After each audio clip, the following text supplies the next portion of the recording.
All right. Hello, everybody. Welcome back, and as always, I'm Brad, that's Mike, we're Dallas Geek, and welcome everybody here to Madness Game and Comics Free Comic Book Day event. If you've not been to Madness or you have not been paying attention to the really fun shows that we've done here in the past, what are you doing? Madness is where, Mike? We're in Plano, Brad. Plano what? Texas. Okay. Over on Custer. Is there another Plano? I mean, there's more than one Dallas, so. There really? I mean, the other one doesn't count, but yeah. So Madness Games and Comic is at Custer and Parker. Yeah, Parker. And there is a lot of really fun things going on. In fact, if we go ahead and switch over to the free comic cam, you can see all of the great things that are going on right now with everybody here in line getting their free comic books and having fun with all of the other cool things. We have the DFW Lego Guild right next to us. You have Godhand miniatures. We got Junk Odyssey. You got the Kaligrafos Guild, and of course the wonderful girls from Assassination City Derby. So, Mike, Brad, how you doing today? I'm a little sensory overloaded, if I'm being honest. I mean, isn't that just kind of your norm? Well, yes, as an ADH kid of the '90s, yes, it is. Thank you for making fun of my disability. I mean, is it really making fun of your disability if we both have it? Yes. So, so as always, guys, thank you so much for coming out. Or if you are not out yet, please make sure to come out soon. This is going to be going on all day. And of course, what is the best reason to come here other than just, you know, the nerdy goodness? Free stuff. Oh, free stuff. And what else? Seeing us. Store-wide special. Oh, I see what you're doing. Yeah, Oh, okay. the biggest incentive. You're trying to plug our host. I mean, they are nice enough to have us here. That is true. Again. That is true. And they haven't kicked us out yet, so. Yes. Well, on top of the free stuff, I do believe it's buy two, get one free on everything in the store, mix and match. Yes. So that means buy two, get one free comic, buy two, get one free games, buy two, get one free collectibles, or buy two, buy a comic, buy a game, get some collectibles, whatever you want, mix, match, all of the good stuff. And it is, there's a lot of good stuff. And I guess if it wasn't, then because we said it, they have to honor it, right? Sure. Okay. I mean, that is how marketing works, right? Yes. Okay. I think so. Well, fair enough.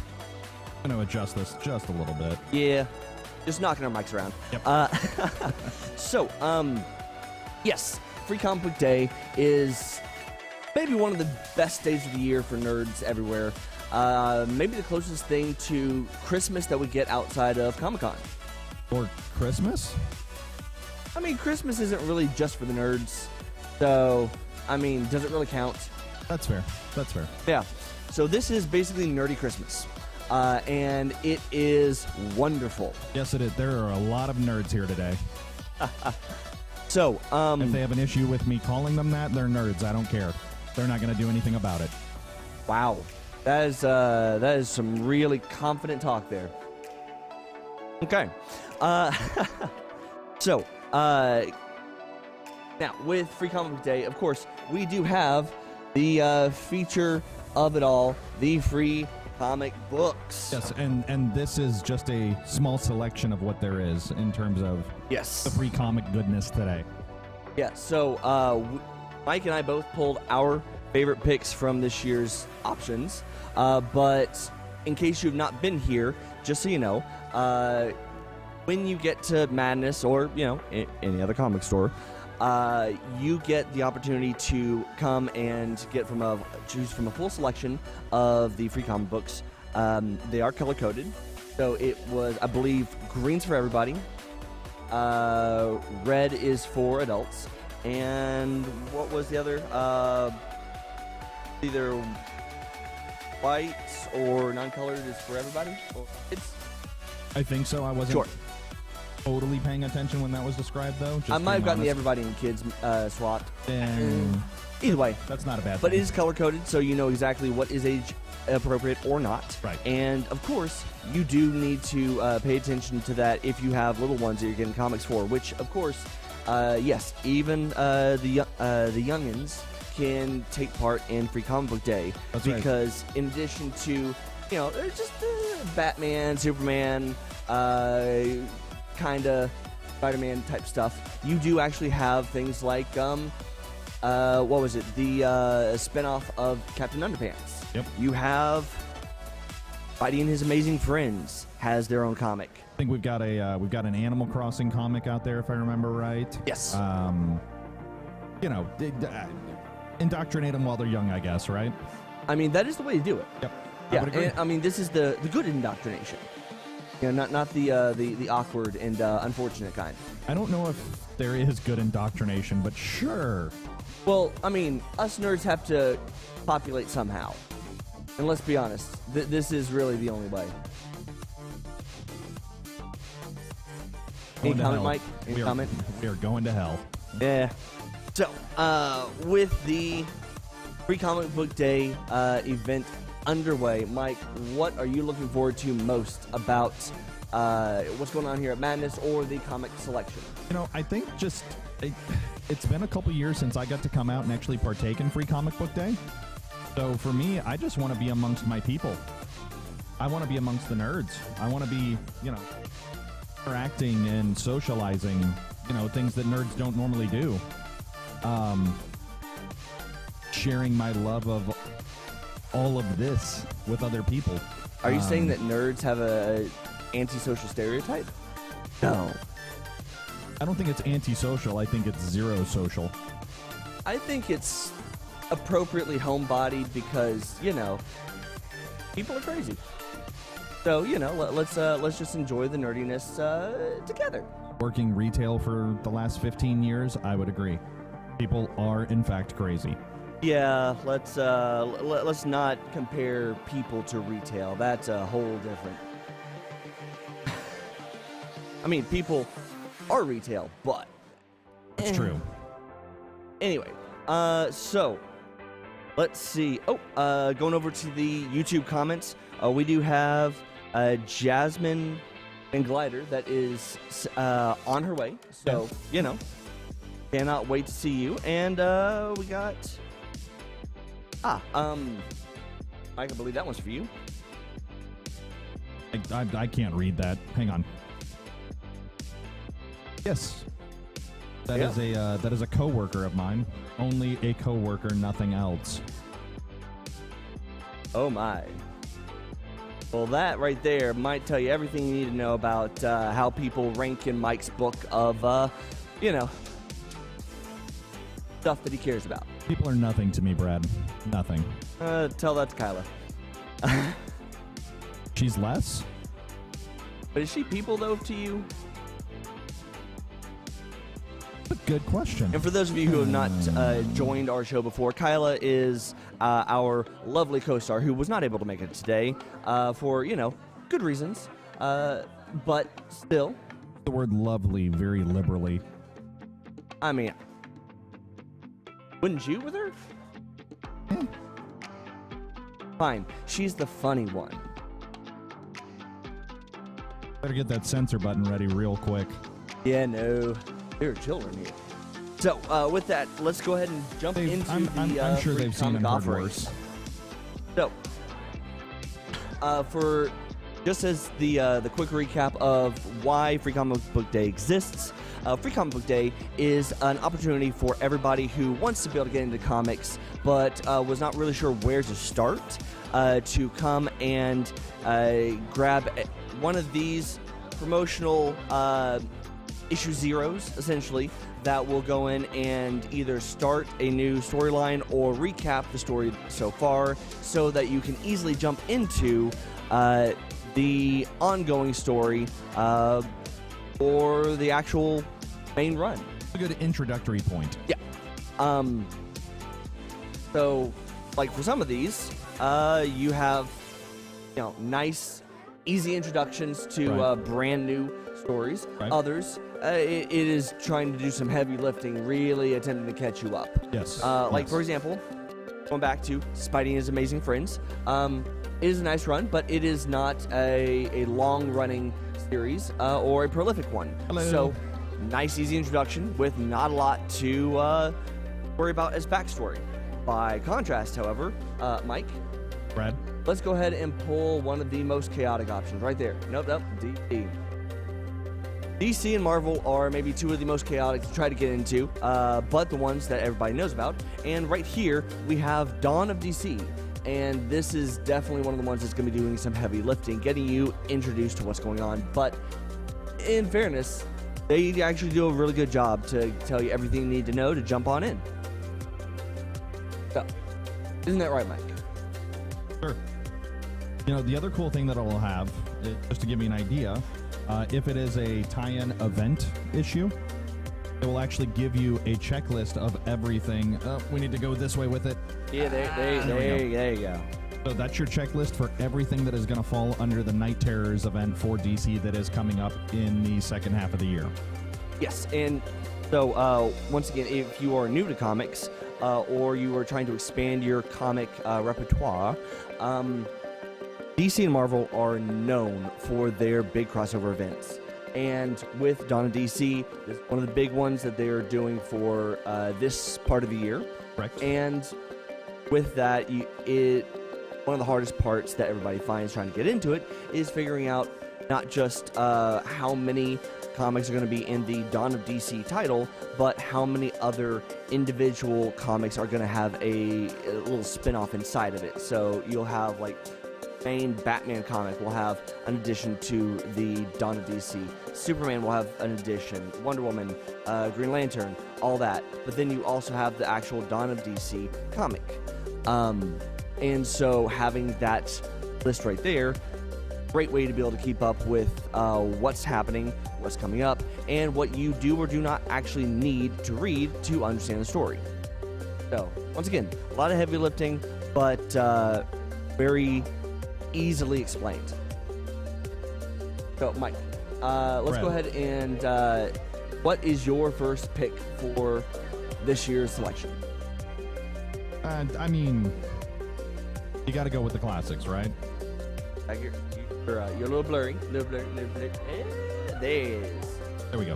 So you got to go with the classics, right? I mean, for me, Marvel, obviously, the big heavy hitter of the comic world.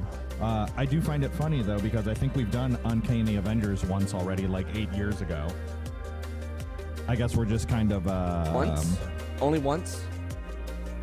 Okay, fair. But, I mean, we did it within the last decade, I believe. If my scatterbrain is remembering things correctly. Because Marvel would never duplicate a title or a series like back to back or even twice in a year. Yeah, no, I guess no, we don't, never. Yeah, the comic world is not horrifically known for recycling things or rebooting, rehashing, all the re's, retconning. Oh yeah. Yep, there we go. That's a re. Yep. So yeah.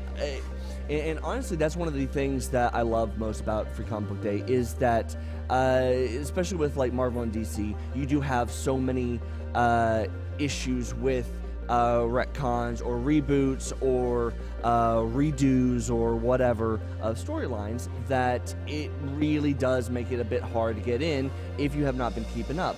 Even if you have been keeping up, if you're like out for a couple weeks, well, luck. So Free Comic Book Day really is a great opportunity to get caught back up and figure out what's going on, what you missed, and what you need to know. Agreed. Yeah. Well, so to go with your option for Uncanny Avengers, I'm going to go with my favorite pick here. And this one might be a little bit of a shock to fans that have been watching our show for a while, but my favorite pick is going to be right here, the Star Trek Day of Blood prequel. So, for those of you who watched our Comic-Con recap from last summer, we talked about how last Comic-Con with huge comic book announcements and premieres, and all of the really a celebration of comics. And one of the great things that was announced was that the Star Trek comics were going to be coming back with a brand new storyline after, if I remember correctly, a little bit of a hiatus. And they were going to be hitting really hard, bringing back Captain Sisko, the Emissary, bringing in the rest of the DS9 crew, Next Generation, really going hard with diving into the mythos of Star Trek. And this right here, part of that ongoing series, and honestly, I have been so excited to see everything they've been doing so far, and I cannot wait to see what this part of it is going to be telling, because it's a fantastic story, great art, really worth the time. So you heard it here first. Star Trek better than Star Wars in Brad's eyes. No, blasphemy. This is my favorite saying, story so far. Right, it's your favorite. Star Trek. Of these. Right, Star Trek is your favorite. Right, got it. I hate you sometimes. Only sometimes? Mike, what's your second pick for the day?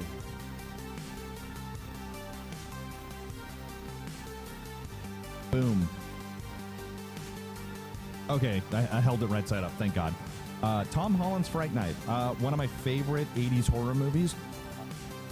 A wealth of lore that you could actually go back to and kind of explore, and we're getting that, which is actually pretty cool. I like to always joke that I was born 20 years too late. I should have been born when I could actually grow up in the 80s and actually, experience all of that stuff, because the 80s was the best decade for everything. Maybe not everything. Name one bad thing. The internet. Have you seen the internet lately? Video games. I mean, don't get me wrong. Arcade games. There you go. Peak in the 80s, but at home. Yeah, that's fair. There you go. That's fair. And I mean, just to, I hate to sound like a broken record, but to go back to our Comic-Con recap from last year. Yes. One of the other big things that was really featured as a big part of the comic book announcements was the fact that horror comics were going to be making a resurgence. There were going to be some amazing options coming out from Dark Horse and from American Mythology Production. There you go. So great horror comics. So if you are a horror movie fan, the horror comic book offerings that are out right now, I mean, we're getting some peak storytelling. Indeed. Yeah. So for the let's say more classic comic fans, the fans of the 80s action comics, but we're not a fan of the superheroes, we do have the resurgence of Conan the Barbarian and Red Sonja. Once again, mentioned last summer as coming back, and got them right here. Still, I gotta keep saying, fantastic art style, especially, honestly, if you like that 90s style art, Red Sonja's got you covered. It is, I mean, this is some fantastic ink work by, if I can find it, the Roy Thomas, Dick, okay, I'm gonna butcher that one. Giordano? There you go. Yeah, and story by Roy Thomas. Fantastic work, honestly.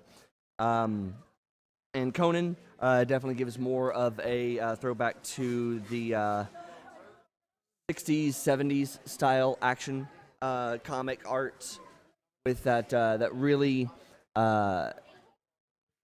honestly, that really sketch art feel with the heavy lines, the dark shading, and just I mean, some really solid work for that shadow light contrast to really make the action look awesome.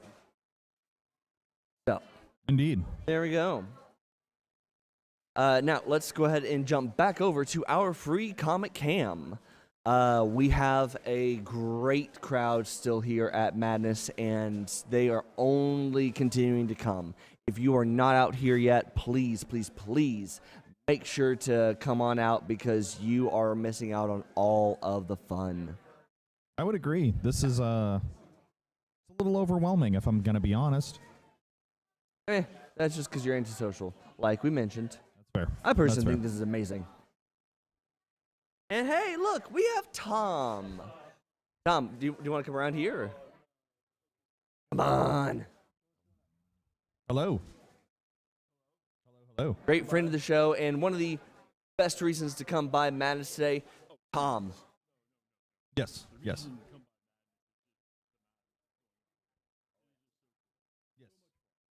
And we got you guys here. We got a calligraphy guild here, penning names, talking all about that. We got DFW LUG. That goes over there, all lit up. So I mean, yeah, we got Derby girls. We got Godhand. Warhammer, whether it's Gundam, whatever. Gale Force 9, I think it's Gale Force 9 does the alien games and stuff. You got to put all your minis together. Have the best tools. Now They come out and they're giving stuff away. You know, everybody's. Yeah. the question that I have: What? How much longer is the line? What? How much longer is the line? How much more of the line is there? Well, when I when I walked in, I could see the end of it. So I came in, but yeah. So wrapped out front. You know, 5 minutes after we opened the door, trying to get in, get the comics. Yeah, I don't know if the door's still open or not, but I don't know how long to be here, but hey. Long enough. Long enough. Thank you, sir. All right, all right. And of course, Mike, go. Oh, cool. And of course, Mike, there had to have been at least one of our normal little technical things going on. I just realized our background music has not been going until like literally right now. Oh, good job, Brad. My bad. The tech guy? I mean, Yep. Yep, There you go. but we have music. We have comics. We have all of the stuff. So come on over and check out the fun. Yes, please. Please come and socialize. I know that's hard for, nerds, but... So, Mike, go ahead and jump into your next pick, and I will be right back. I gotta carry the show like I always do? Good talk. Okay. So, my next selection, Spider-Man and Venom. So, good preview of what's to come for Spider-Man, what's to come for Venom, obviously, in the back half of this year. The big thing that's in here, I would like to think, is a preview for the upcoming return of the Ultimate Universe, for anybody that knows anything about Marvel Comics. Ultimate Invasion by Jonathan Hickman and Brian Hitch. So we are bringing back the Ultimates universe. With one of the writers that is credited with the resurgence of the X-Men comics in the most recent years. And then if I remember correctly, and you can correct me, Brad, but I think... Always. Yeah. I think Hickman also is credited as one of the big names to launch the Ultimate Universe in the first place. That sounds right, yes. Yeah. So the fact that they're bringing him back to potentially what it looks like is to relaunch the Ultimates universe, that's kind of cool. Yeah. So, yeah, I mean, honestly... Wait, I'm sorry. Did you just say that you're excited that they're going to relaunch the Ultimates universe? Something different. Aren't you the one that has had so many colorful things to say about the Ultimates universe? Define colorful. Not family friendly. Ah, yes, that's fair. There was some bad, but there was some good. I mean, if you are a Scarlet Witch and Quicksilver fan, a lot of bad. But, you know, we're not getting into that today. If you're a Miles Morales fan, though, a lot of good. Fantastic. Yeah, maybe the best thing that came out of the Ultimates universe. Would you say that there's anything better than Miles Morales that came out of the Ultimates? Whatever you say, don't you dare say Reed Richards. I mean, we all know he's a villain, but I was actually about to say Reed Richards. That was just, I mean, that feels like it's a bit on the nose. I was about to say Ultimates Reed Richards. All right. Say what you will about the Ultimates universe. And we will say a lot. It is better than Marvel Zombies. Fair. Okay. Okay, that's actually fair. In many, many ways. But is it better than Deceased? There we go then. Okay, so Are you done getting yelled at by Tom? Oh no, actually he had a really good idea. Find out. Am I gonna have to do physical comedy? Only if you want to. Yep. Okay. That's Okay. kinda what I figured. So, jumping into my next pick, if you couldn't tell from the shirt, this was gonna be. We got the Teenage Mutant Ninja Turtles offering for the year. As fans of the show will know, I have been a huge fan of the Ninja Turtles comics in the fantastic work from the stories and especially the art.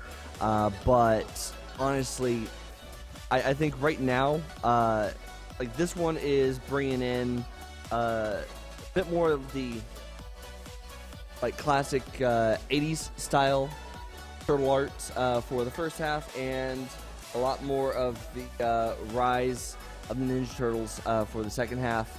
And if you have not actually seen Rise of the Ninja Turtles, I gotta say, a lot better than you would assume looking at it. It looks like it would be one of those like Nickelodeon gimmies, because you know it has that very I'm trying really really hard to be cool look to the art, but honestly it is pretty solid. Really solid acting, great writing, and surprisingly solid jokes. Really solid jokes. But yeah.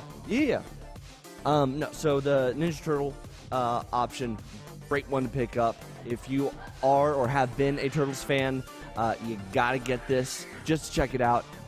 Definitely worth your time. And you also need to read The Last Ronin if you haven't yet, if you're a Turtles fan. But that one's definitely not for the kids. No. That's going to be more for if you grew up with the Turtles and are now of,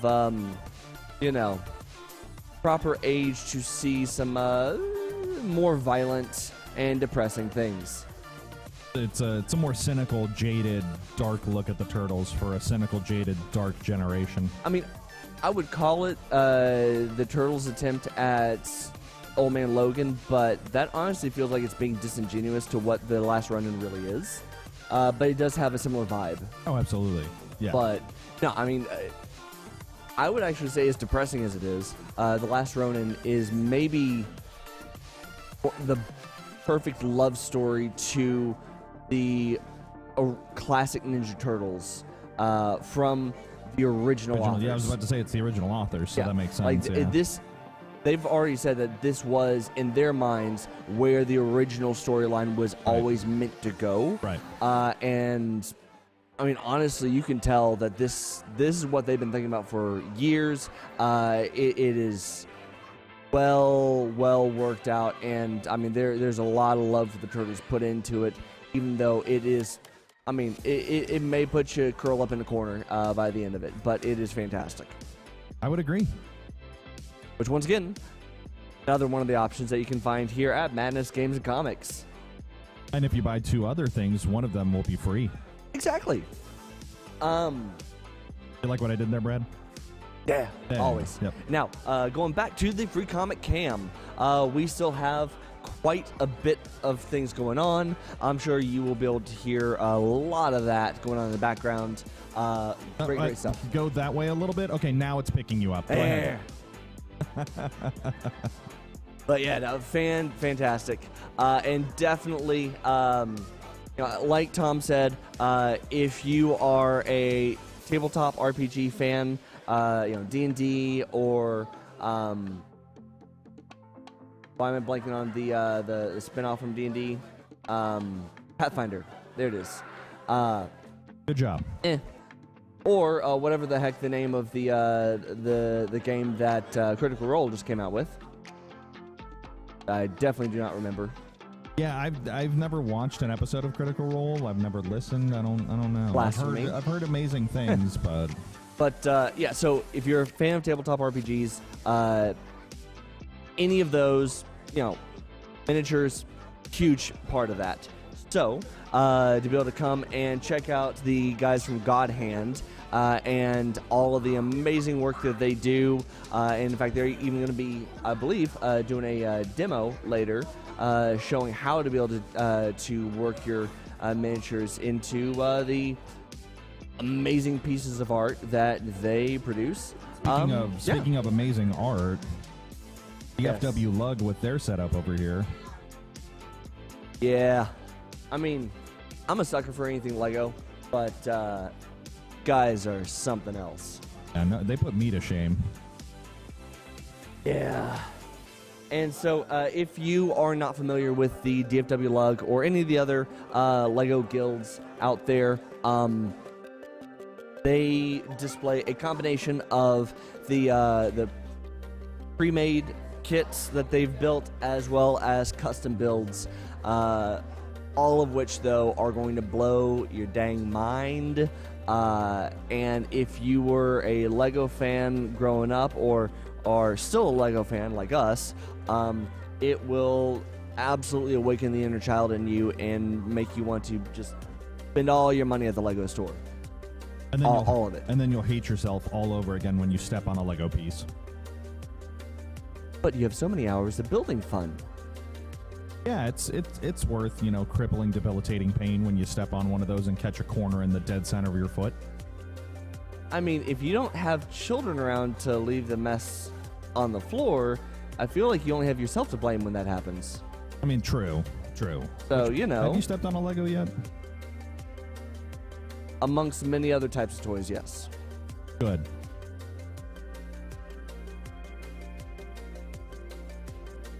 Yes, I mean, having children, it was bound to happen. Although, honestly, I'm a little bit torn between the pain of stepping on a Lego in the middle of the night and tripping over a pile of toys you did not realize was there as you're trying to get to the stairs and just face planting, going up the stairs and, try not to break your neck. I'm not really sure which one's worse, but honestly, it's some days it feels like a tie. What I'm hearing is don't have children. Which, what I'm saying is when you have children, death awaits you. Okay. Well, Yeah. I mean, welcome to 2023. No, welcome to parenthood. Fair. Children, your children are the sign that your clock is counting down. I mean, I have cats, so I feel like that's also applicable to me. No. Having cats is not the same thing. Having cats is your reminder that death is stalking you from behind every corner. Right, it's always around the corner, exactly. Yeah, that's more of a surprise death event. Children are like the slow ticking down to the event. Yeah, I mean, But, I get what they're you're lovely. saying. You should have some. Sure. But seriously, though, great times here. So, Mike, what else do we got for comic picks? For comic picks, Yes. I am going to go with Tim Burton's The Nightmare Before Christmas, the battle for the Pumpkin King. Good. Nice. Just full transparency. I picked this because Kyla would have picked it. Fair. So, And she does need to be represented somehow. yes. Just like Tim Burton back when he actually made original content. Which was... Well, okay, I'm sorry. Are you still giving Tim Burton credit for Nightmare? His name's on it, but that shouldn't mean anything. That's fair. That's fair. That's like trying to give Zack Snyder credit for anything DC. That's not... Did you see what his idea was for the future of the Snyderverse or whatever you want to call it? Can you guess how much I not care? Well, he was gonna make Amazonians Kryptonians. Let's really not try to get too depressing about this. And yeah, let's keep giving him more time to make movies. And going over to the YouTube comments now. First Angel asks, are we already open? Yes.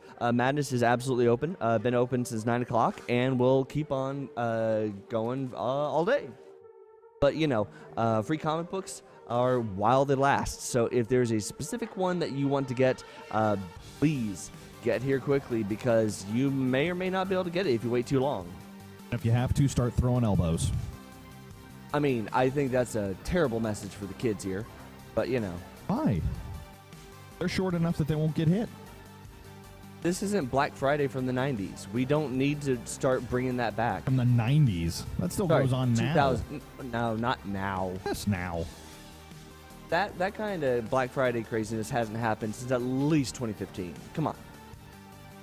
No, 2019 it was bad. 2022 it was bad, because that was the first Black Friday where the world wasn't trying to end. Wasn't it, though? But trying to end? Yeah, 2019. Like, it really tried to the next year, but I feel like 2019 had got quite a few attempts. I think the last time the world wasn't trying to end, it was probably May 4th, 1997. Why that date specifically? Good day. Just a good day. Hey. But yeah, what was the release date for the Phantom Menace? I thought that was 99.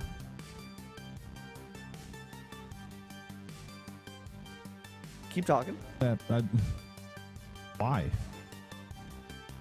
You're the one that's bogging down the show. Here we go. 1999, yes, and May 16th. Ah, So there May you go. 16th, 1999.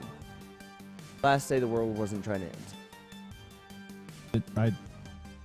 Did we watch the same movie? Do you remember the hype around it? I do. Do you remember the disappointment when everybody saw it? If you recall, it took a few weeks for that to really kick in. The first week or two, there were still huge amounts of excitement because everybody Star was Wars. watching it through beer goggles. Because Got it. you remember, Star Wars is the best. It brings hope, joy to everyone. Sure it does. Well, it usually brings hope and joy to everyone. There you go. But yeah, with that, speaking of Star Wars, my next pick, Star Wars The High Republic Adventures. Look at how long it took him to get to the Star Wars comic. Just saying. Just saying. But no, so, Star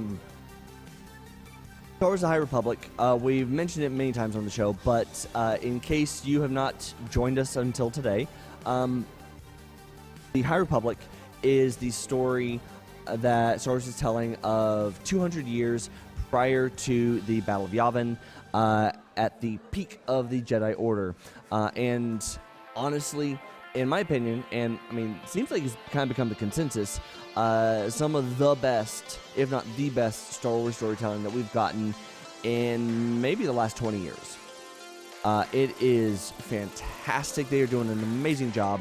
And of the comics, Star Wars High Republic Adventures is the more, let's say, all for the family storytelling. We do have some of the High Republic stories that are meant for the kids. And of course, the books are primarily for the adults, most of them at least. And there you do have the main High Republic comic from Marvel that is definitely for adults. But honestly, just some fantastic storytelling. And one of the happiest parts of the High Republic Adventures for me is this line is the reintroduction as of, I believe it was last year, if I remember when we looked it up, of Dark Horse coming back into the Star Wars family. That sounds right. And for those of you who did not know, Dark Horse Comics were the exclusive comic book publisher for Star Wars up until shortly after Disney bought Star Wars and just then bought Marvel and gave the Star Wars licensing over to Marvel. They bought Marvel first, then Star Wars. Okay, potato.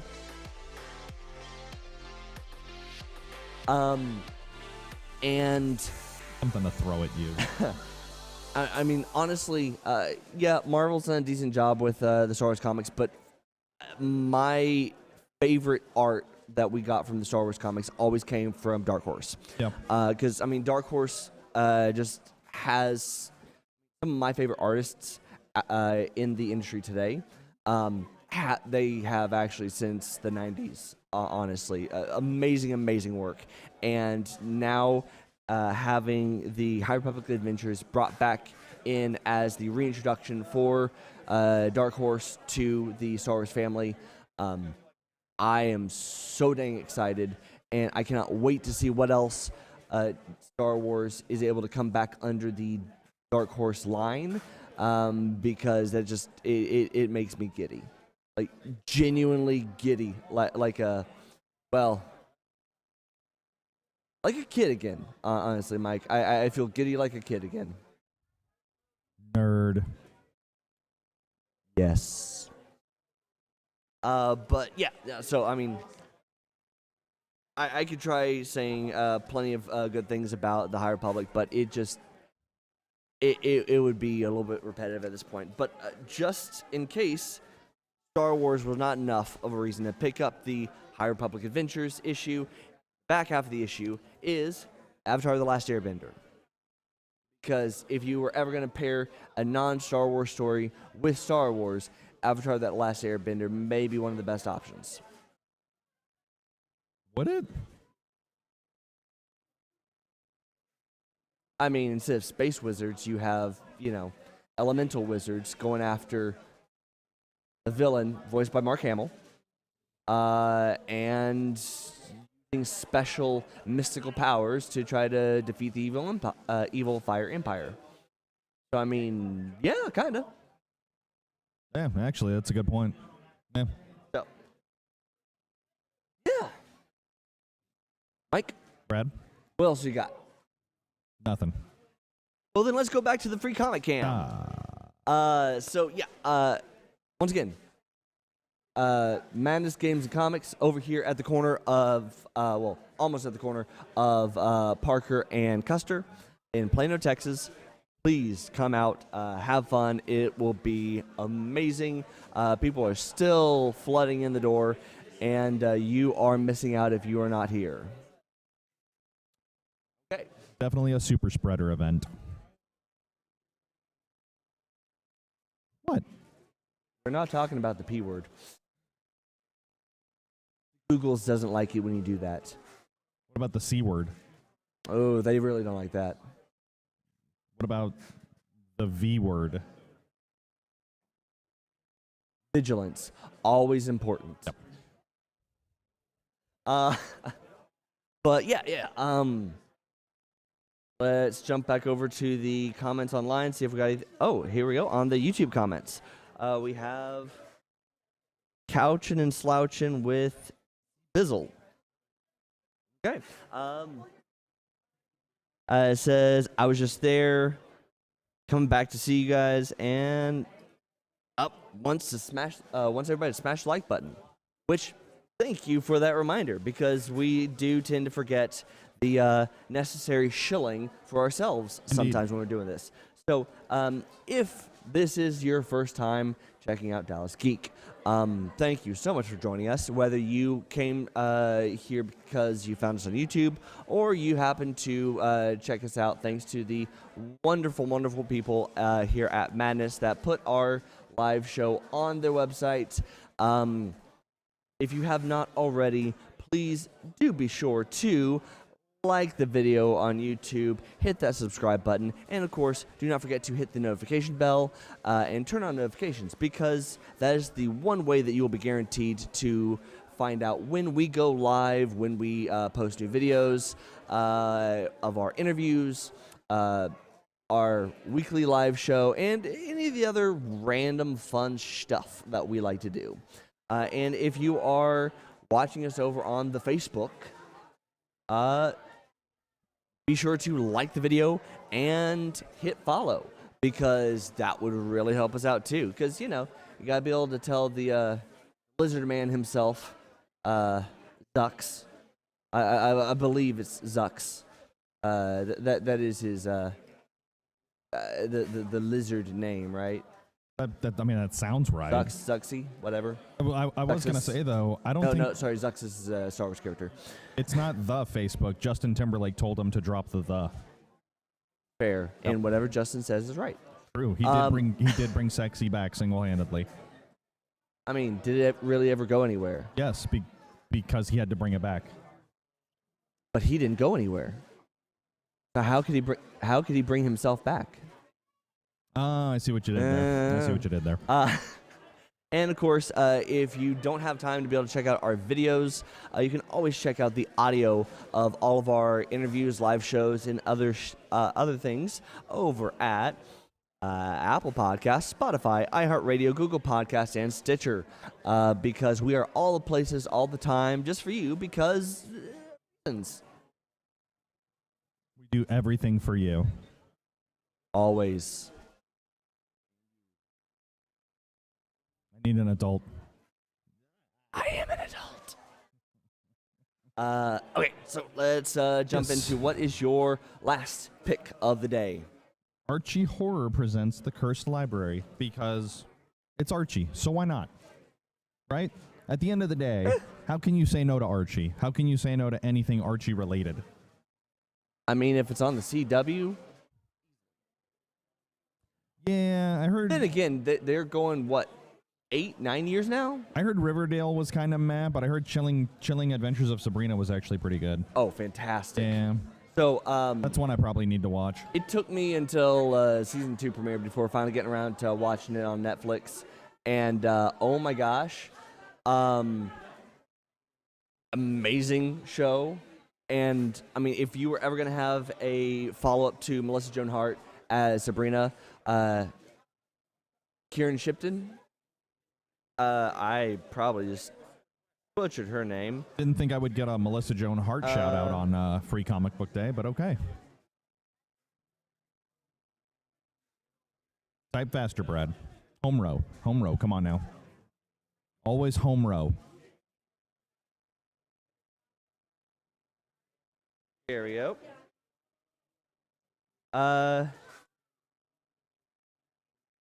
Kiernan Shipka. There it is. Kiernan Shipka. Which I probably still butchered her name, but that's okay. Yep. She was maybe the best possible follow-up to Melissa Joan Hart for Sabrina that we could have gotten, and was very, very accurate to the comic Sabrina. Yeah. Because if you did not know, the comic version of Sabrina, so not what we got with Melissa Joan Hart. But she was fantastic and still the defining Sabrina. But, yeah, what we got with Netflix is offering, oh, so amazing. Yeah. And, yeah, sure, came from the Archie universe in Riverdale, and they did end up having some crossover, especially after Sabrina was done, and then they brought her and some of the other characters over for some specials on Riverdale. But still amazing. Good talk. Yeah. so many pretty people. That show had so many pretty people. Okay, and yeah, so I mean, honestly, Archie's had a really great history of horror. Actually, as weird as that sounds, Archie. I mean, the mainline Archie comics. I mean, Archie is Archie, but they've done so many different spin-offs and crossovers with so many other characters. And honestly, their horror specials and their Halloween crossovers, honestly, are some of my favorites. Yeah. Because they really get so creative and go off the wall with them. That it feels like everything that you. When you're reading the Archie comics and you're going, this is fun, it's kind of cutesy, but you know what else could you do with it? They just throw everything in the kitchen sink in there for those specials, and it is so much fun. Absolutely, yeah. I mean, it's a nice curveball. When you think of Archie, you think of cutesy, wholesome, and then you get horror stuff sprinkled in, and you're just kind of almost shell shocked. Yeah. I mean, it will be a huge tonal shift if you are a classic Archie fan. But like we said, so worth it. Oh, absolutely, yeah. The level of creativity and the level of, just kind of off the wall stuff that you'll get out of it, definitely worth it. Oh yeah. So you go into my last pick for the free comic selection, which going down a huge rabbit hole here. Ranger Academy, the newest spinoff from the mainline Power Rangers comics. Now, if you have Power Rangers have comics? Oh, let me tell you. So Boom Studios is the publisher for Power Rangers, and honestly, maybe... Like, if you grew up with Power Rangers, like during the Mighty Morphin era, and as an adult, you still look back at the Mighty Morphin era and with so much nostalgia, and wish that it could have kept up with you as you age to keep giving you more age-appropriate Power Ranger stories, the Power Ranger comics do exactly that. Like that fan film that came out several years ago now to be able to give that darker twist on Power Rangers. Right. I mean, some people loved it, some people loathed it. Obviously, classically in the camp of not a fan was the late, great Jason David Frank. And I get it. I totally get where he was coming from. I thought it was an interesting idea, though. Yeah. And I would even be willing to go so far as to say, because of that and the public outcry to it in favor of it, I think that had more influence than almost anything else to the Power Ranger comics that we're getting now. Yeah. Because aside from what we got with the Shattered Grid storyline, just like the straight Mighty Morphin line of comics, and the way that they are tweaking the story to really give a more realistic perspective on, hey, Power Rangers seems fun, but you do understand these are teenagers that are being turned into soldiers. Right. Like, what does that mean? What happens with them as they grow up? If what they are the grow up. implications of that? Yeah. What are the implications of that? And then going past Mighty Morphin into all the other Rangers and showing how all the different Ranger teams interact within the greater universe. Right. Fantastic stuff. And even recently, bringing in the storyline that brought back the original 3 to depart for Red Ranger, Yellow Ranger, and who was the third to leave at the time? I do not remember. Red, Don't Yellow, ask and me. Black, I think? Yes. Red, Yellow, and Black. When they left to go to the International Peace Conference, turns out in the comics they retconned that to be a cover for a special intergalactic mission by Zordon. Right. And they really did a fantastic job at showing what they could do with those characters, making them into a whole new Ranger team, and bringing in, honestly, some really cool stories, really cool villains, and just taking the space and intergalactic side of the Rangers to a whole new level. Yeah, and I mean, and Power Rangers have been running for how long now? Was it came out in '93? So I mean, didn't it just celebrate its? Did it celebrate its 30th?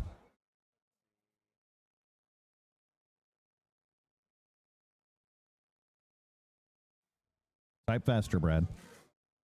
Power Rangers debut, yep, '93. Yeah. So this year is 30. Yeah. And they are doing so much with it. We just got the Netflix special. Yes. Which, have you seen it yet? I have not. Have you? No, but it is at the top of my queue.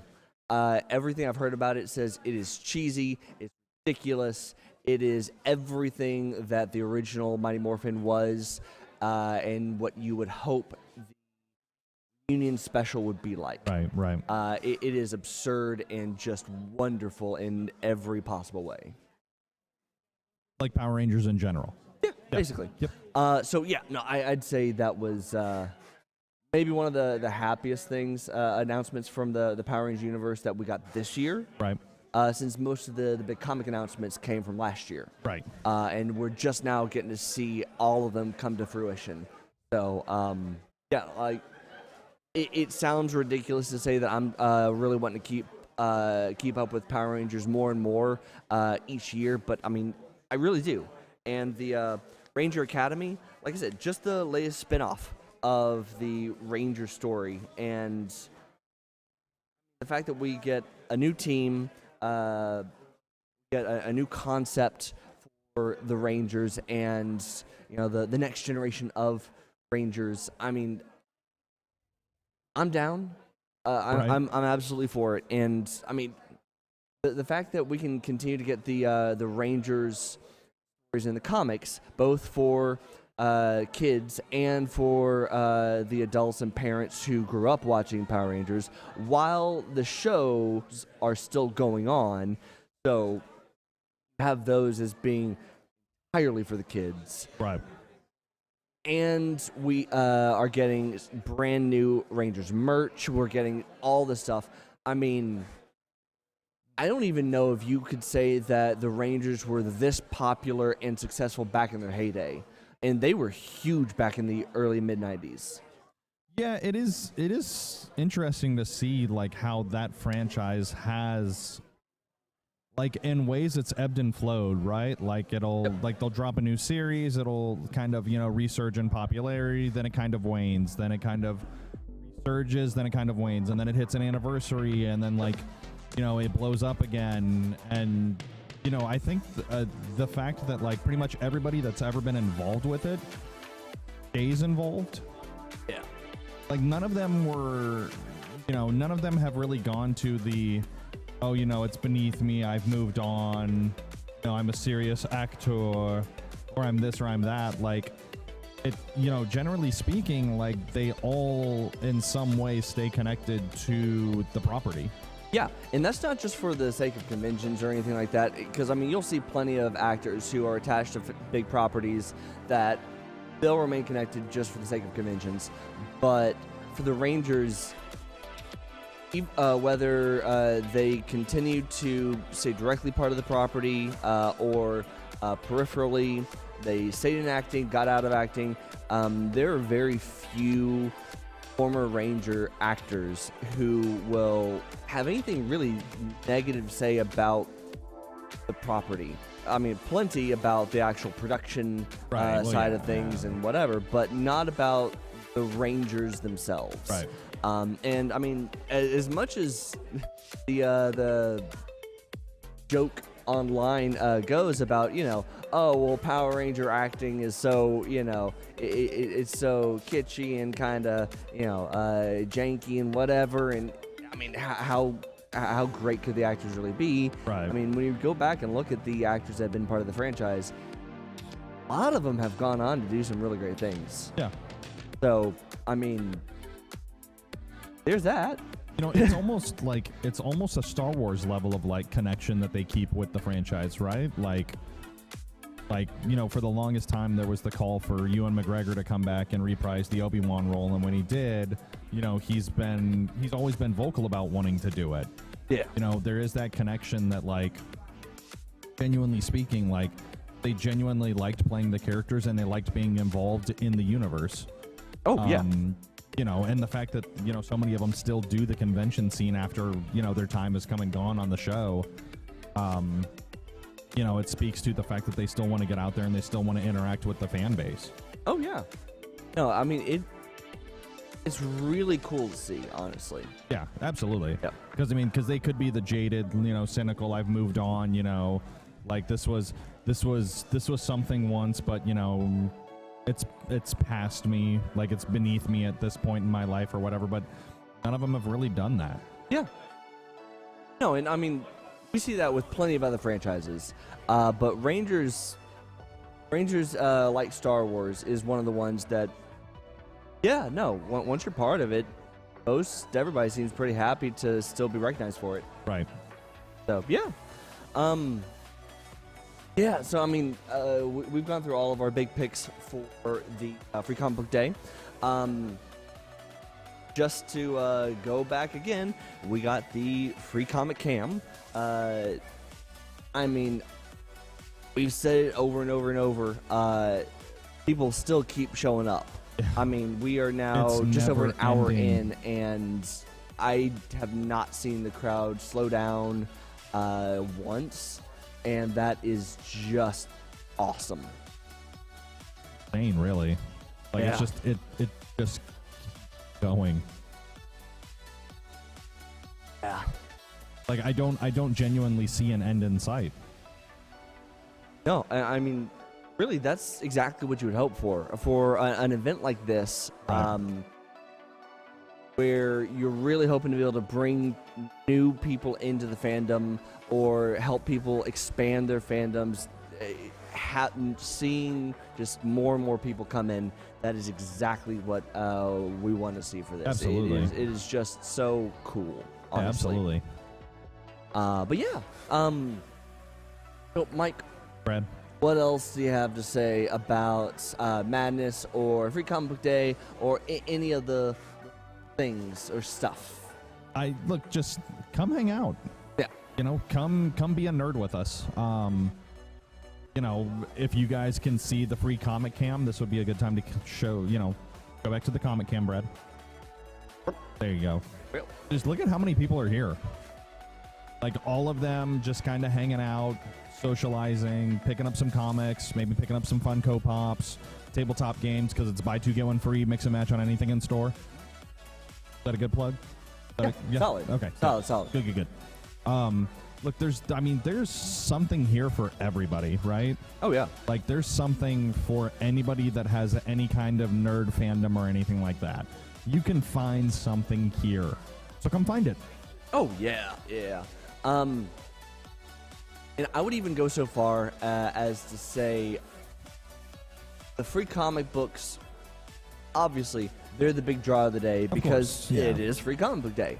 But in all honesty, even if you're not interested in the free comic books, the deals that they have going on store-wide are just so incredible that alone makes it worth coming here. Because if you're a fan of games, whether board games, card games, role-playing games, if you're a comic fan and want to expand your collection, if you are a fan of collectibles and want to be able to go and pick up some new pops, or especially if you see way behind the line for the free comic books, the section of Star Wars collectibles. Yep. I mean, there's just so many things. You got the plushies, so many plushies. I mean, you've got minifigs for your D&D. I mean, you've got D&D books to, you know, pull from to influence your campaign or to run a stock campaign. Yeah. So Got some novelty clothing items, mugs. I believe maybe even a funny hat or two. Yeah, definitely funny hats. Yeah, I mean, so many things. I mean, yeah, it is just, it's worth it. Come on out. We will continue to be here for a bit. And of course... Yes, Brad? Yeah, I honestly, this is genuinely, I mean, it sounds like this is just like hype the sake of the day, but this is genuinely one of my favorite days of the year, is Free Comic Book Day. It's just, it is so much fun. You know, it's Nerd Christmas, like you said. Let's catch it on.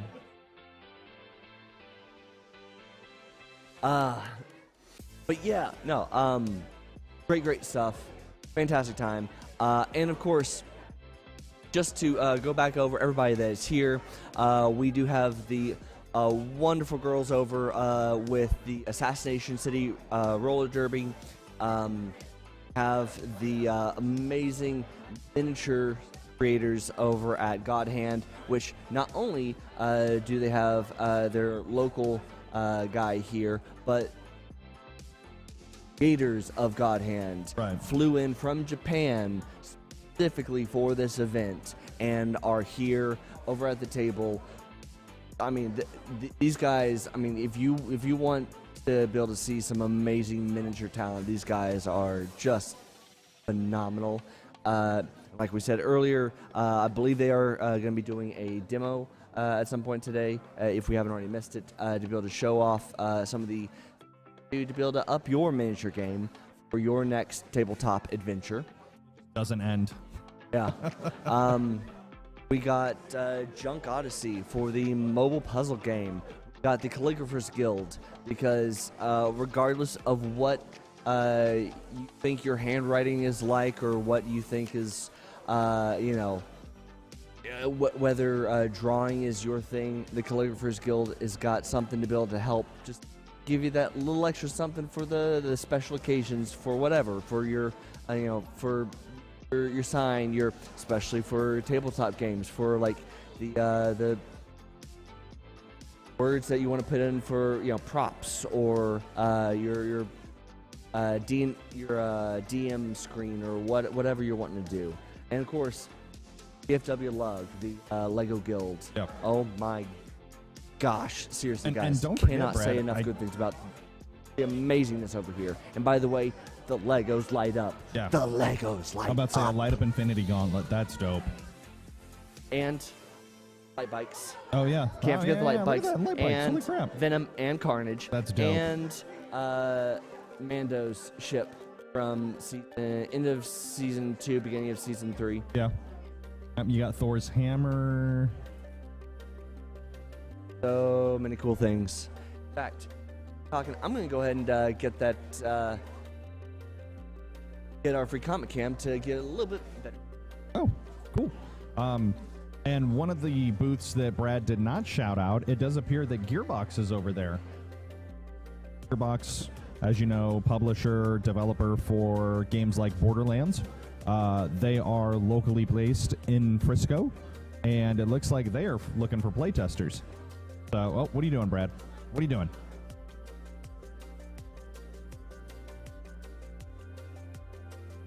Brad's over here distracting me off camera. You guys can't see it, but he's throwing all kinds of gestures and inappropriate signs at me. I don't know, Brad. Can you see if there's an end to the line, or does it just keep going?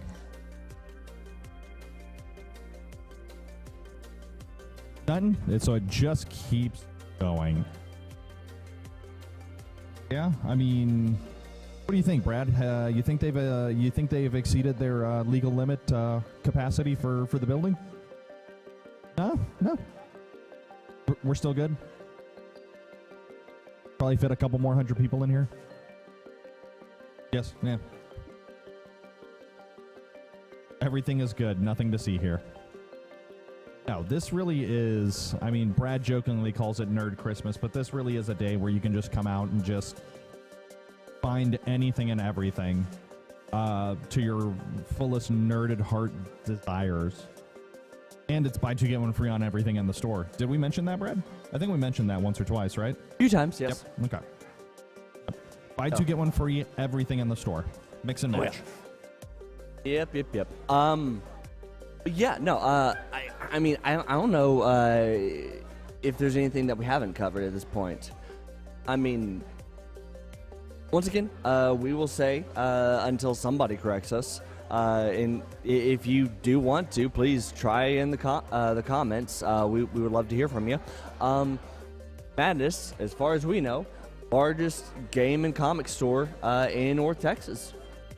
And definitely, in our opinion, the best. Oh, absolutely. Yeah. And But, we don't just say that because they give us stuff. Give you things? Yeah. You didn't get anything?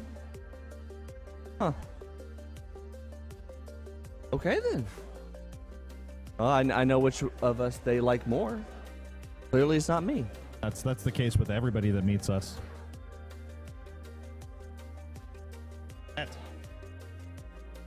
But yeah, no, I mean, great times. But Speaking of great times, how Yep. much do you think I have to pay one of the roller derby girls to come over here and put you through one of these display cases?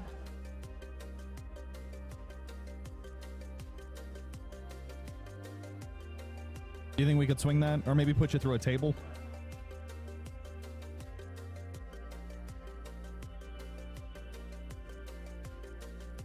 What's up?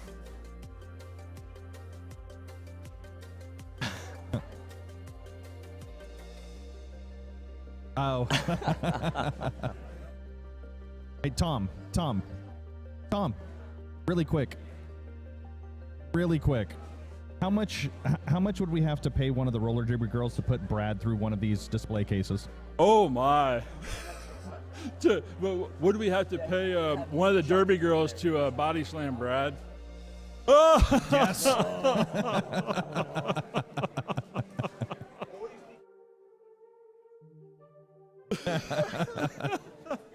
I mean, if we can make it happen. Sure. I'd rather not break anything today. Oh. On myself or otherwise. I was gonna say, can you clarify, please? Okay, gotcha. But want to get a couple roller derby girls over here? We have anybody that wants to jump on? We'd love to talk to any of the other guests. Absolutely. Please. I think down there to wrangle a couple. Well, okay. So, yeah.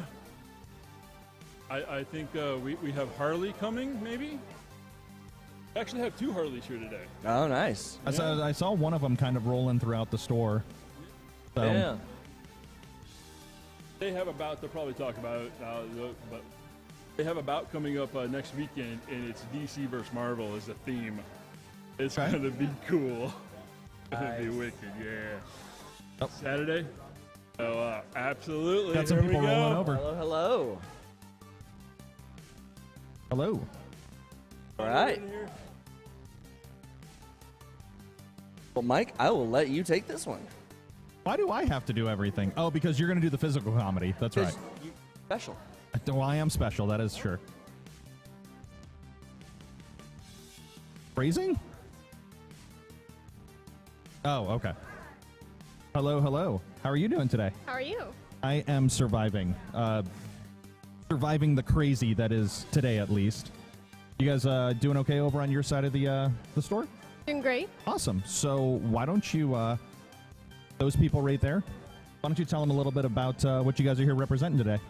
We're here representing ACRD, Assassination City Roller Derby. We're based in Plano, Texas, and we are bouting next Saturday. Just, hitting each other on roller skates. Nice. You said next Saturday? Yeah. When and where? It is at 7 o'clock at Thunderbird Roller Rink in Plano. Okay. And I think Tom kind of alluded to it, but I guess, is there a theme for the event?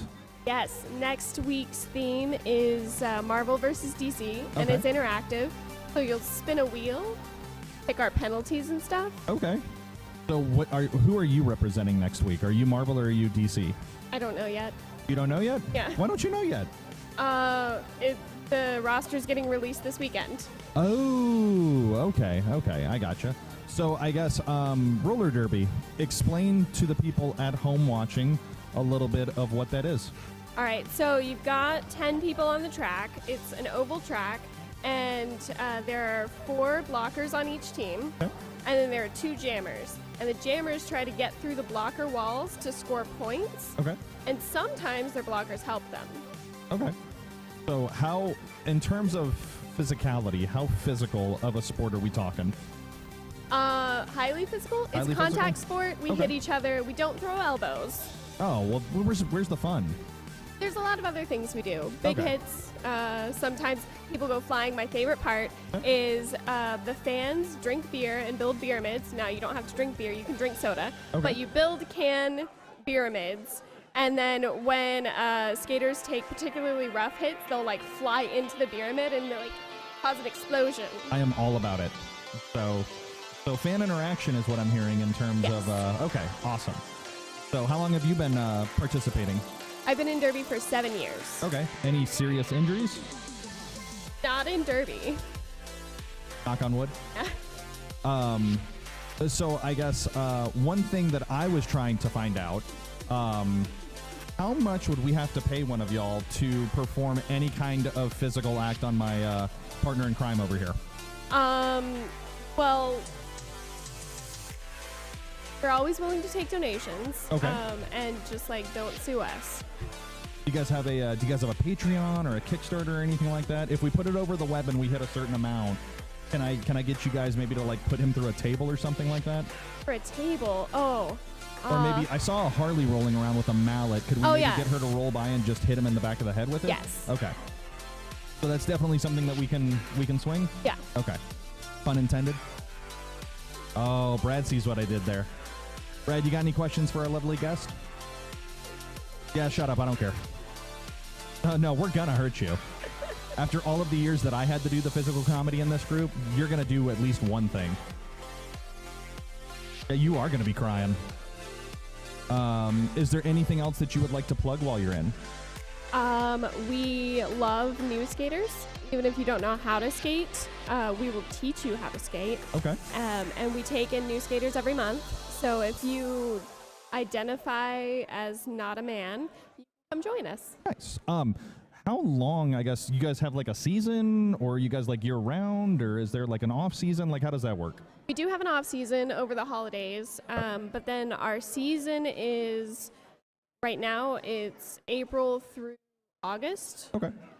And then when we've got more teams, we're going to bring back another team next year. Nice. It'll be a longer season because it'll be a competition and we'll have champs at the end, big trophy.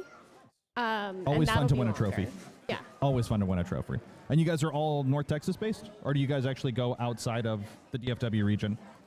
So the bout we're doing next weekend is our home teams. Okay. And so those are all North Texas based, but then our travel team goes anywhere where there's derby. So we're going down to Austin tomorrow to skate Okay. about. So you guys are going to Austin tomorrow? So you guys are driving tonight to go hit other people and then drive back? Yep. That sounds fun. What's the farthest you guys have traveled? I know we went before the pandemic, Before way back in the day. Before the end times, as we like to call them. We went to New Mexico, and then we were supposed to go to Oregon for a tournament, but then, the pandemic happened. Yeah. Yep, damn world-ending events and whatnot. So, is there any talk of going back out and kind of doing, the traveling stuff again? Oh, in yeah, terms absolutely. Of okay, so. Yeah, but the tournaments have to come back. Yeah, that makes sense. 2 minutes? Oh, I was like, 2 minutes for what? Like, it's only like 10:15. Like, I thought we were here for at least like another hour. But, well, again, those people right there. Tell them where that they can come hang out and find you guys, and how they can participate and support you guys and all that fun stuff. All right, so we're based at Thunderbird Roller Rink in Plano. You can find us online at acderby.com. You can find us on Instagram, Facebook, TikTok, all those social media. And just search Assassination City. And then go out and support them. Yes. Because, they kind of destroy their bodies to, entertain. So allow them to entertain. Thank you for joining us. Thank you for having me. Of course. And then the second that you can send somebody over to rough Brad up, I would appreciate it. All right. Awesome. Thank you very much. Thank you.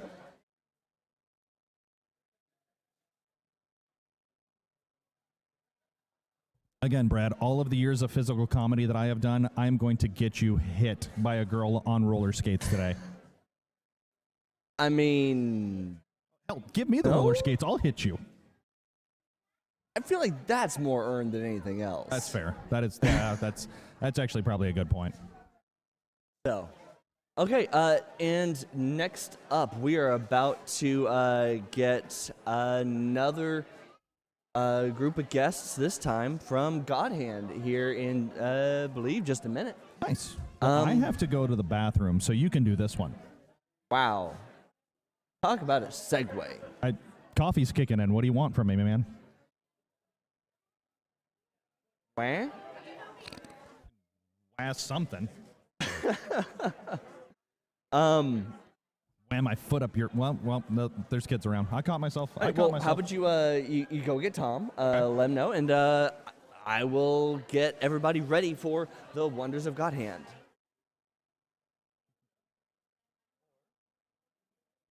Are we doing Lego? No, hit him. Hit him harder. Harder. Thank you. Okay. All right, we got Lego this time. All right, I'm getting up. So, on over. All right, come on over.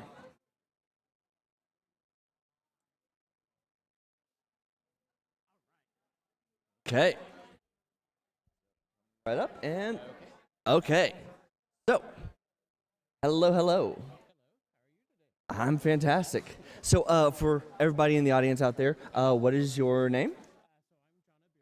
Okay. Part of DFW LUG. Awesome. There we go. Awesome. And DFW LUG is what exactly? So we're a local AFOL group, and what that means, if you have never heard of it, is adult fan of Lego. And LUG is a Lego user group, which is a registered hobby group for the Lego company. Nice. So, I mean, you guys have some really, really cool things set up over here. But I know that we've actually come across you guys at a couple other events over the years. And, I mean, this seems like a relatively small setup from some of the other ones that you guys typically do. Yeah, we have a lot of members. We probably have active 30 to 40 members in our group. So depending on the event that you're going to, you'll probably see different people out there. We definitely love coming to the Comic-Con one. So I tend to do a lot of pop culture builds and things like that. But we have builders that are all ranges, from people who are just interested in Lego that collect the sets, to people like me who do my own creation. Nice. And so that is actually one of the really cool things I was curious about. So for the things that you bring out for display, how many of them are custom builds versus the predefined kits? So it depends on the builders.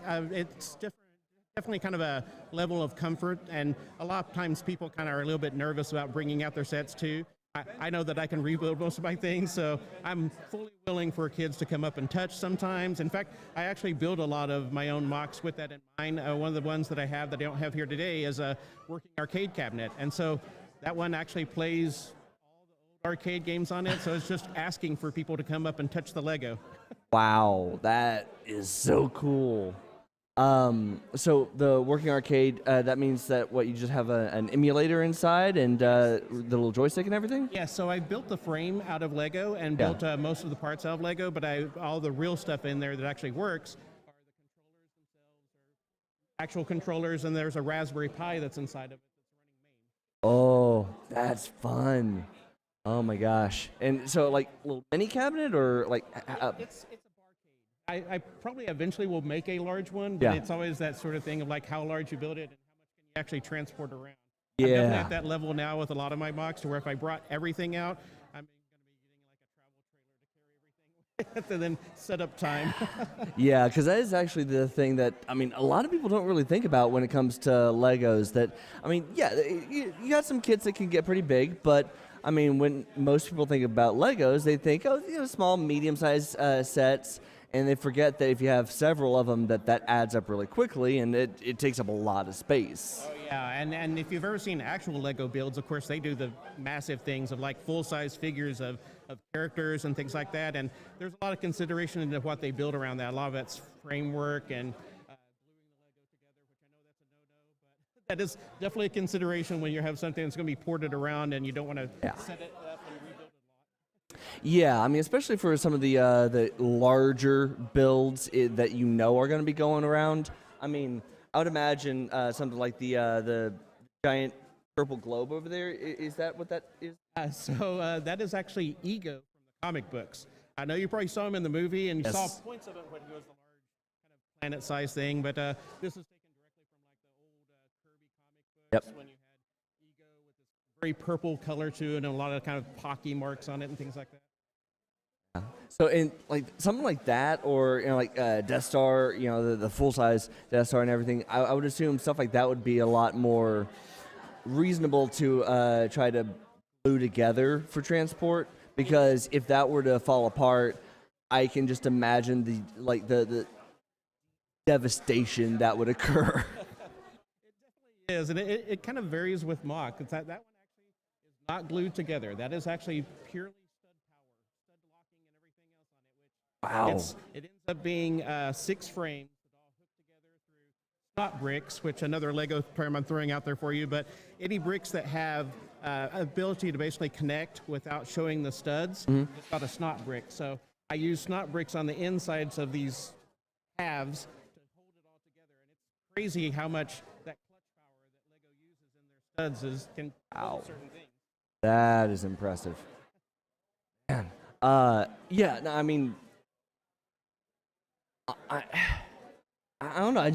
I'm always so impressed with the builds you guys bring out, because you guys are the ones that are usually out at Expo too, right? Yes, we try to go to Fan Expo. We like going to that one, and it hits my mark because I like doing pop culture. So people get more of the references. I tend to throw a lot of things out there that maybe somebody might not get, but for that one person that sees it, it's like, oh wow, I know what that's from. That's really what gets me going.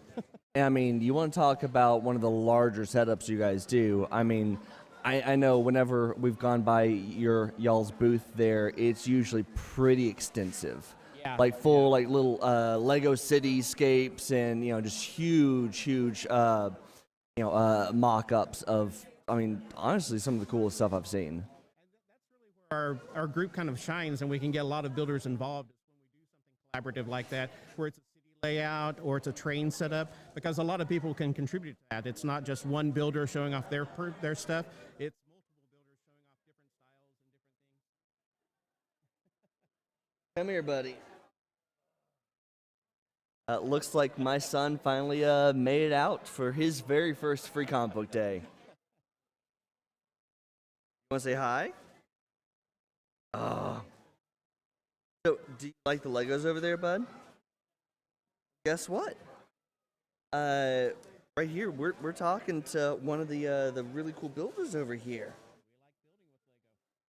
Oh, he is a huge Lego fan. Well, good news, it never goes away. You're a Lego fan for life. Yeah. He got introduced to Legos with the Mega Blocks and everything, and is now onto the proper size that we're working on kits together. So, yeah, it's only coming bigger and bigger.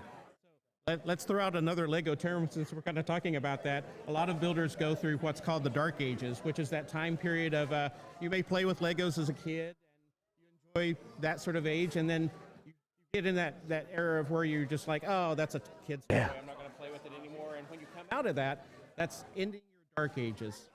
Yes, yeah. I mean, honestly, it's so crazy thinking about the people that might, do Legos as a kid and then feel like they're embarrassed as they get a little bit older to want Legos to be around. Like, it's such a fun thing, especially when you have so many of the more intricate sets. Like, once you get, like, the architectural sets and everything, like, there's nothing about that seems childish anymore. Like, Lego really is meant for anybody of every skill set. Yeah, and I think, I mean, just the general public idea has changed to where geeky things or things that are more thought of like this just kids things Yeah. has changed to where we embrace it a little bit more. And definitely the Lego group has not acknowledged that by adding in more lines that are more complex builds, the architecture, the ideas, things like that. They're definitely like still celebrating the toy itself, but knowing that there are older builders out there that look for more of a challenge. Yeah, and I mean, that's actually one of the cool things that I have noticed about Lego is that as a company, they do seem to be very willing to acknowledge all the different aspects of their fan base and all the different skill levels, putting out new themed sets, new skill level sets, new whatever, to really hit the full spectrum of whoever is interested in whatever they're trying to do. Yeah, and I mean, I hate to use this term because it's probably overused, but Lego is truly that lightning in the bottle. They found something that hits on all marks, and they know how to kind of continue that sort of process. I mean, even talking to the degree of outside of Lego, one of the things that they do, I'm sure a lot of people in business, so you hear all sorts of things of like the whole, I don't even know if this one's like the feng shui of poo and things like that, but Lego has their own version of that called serious play. Yes. And the idea is to get into a flow. Yeah. Flow is where all your senses are involved in whatever you're doing, and Lego is perfect for that because it adds that manipulation as well as the thought process. So when you're working on things, you're working with your hands at the same time as you're working through ideas that are big, complex business problems and things like that. Oh yeah. No, I mean it is because you know that with Lego there are so many copycats out there. There's so many different third-party options for whatever that look close enough, but there's just like that slight variation in accuracy, and you can always tell the difference. Like when you're building, you can feel the difference with the blocks, how they connect, how it looks, how it just seamlessly comes together or not. Like there is a serious difference, which is. Honestly, it just says something about Lego when so many people try to copy and never quite get it. Yeah, they definitely have held on to that kind of trademark secret, and definitely it's more out there. Like the process is out there, but Lego always has something with that clutch power and the way that they build bricks that no one else can really kind of copy. Godhand. Tom.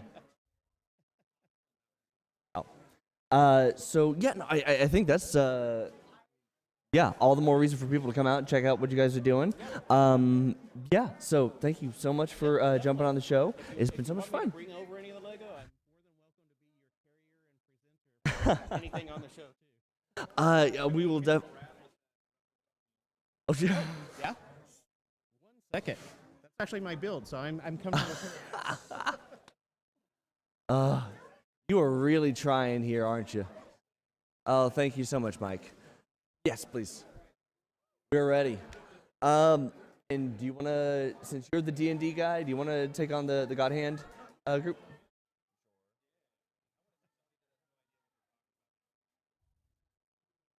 Oh. Would you like to be worthy? Wow. That has got some heft to it. I can't remember the piece count on this one, but I took the Lego set and then added more detail to it by adding in the stickers to look more like the cracked version that's in the latest movie, as well as a lighting kit inside to make it feel like it's got electricity and things like that flowing through it. Yeah, if you can't tell, full lighting inside, which is, that is neat. Oh my gosh.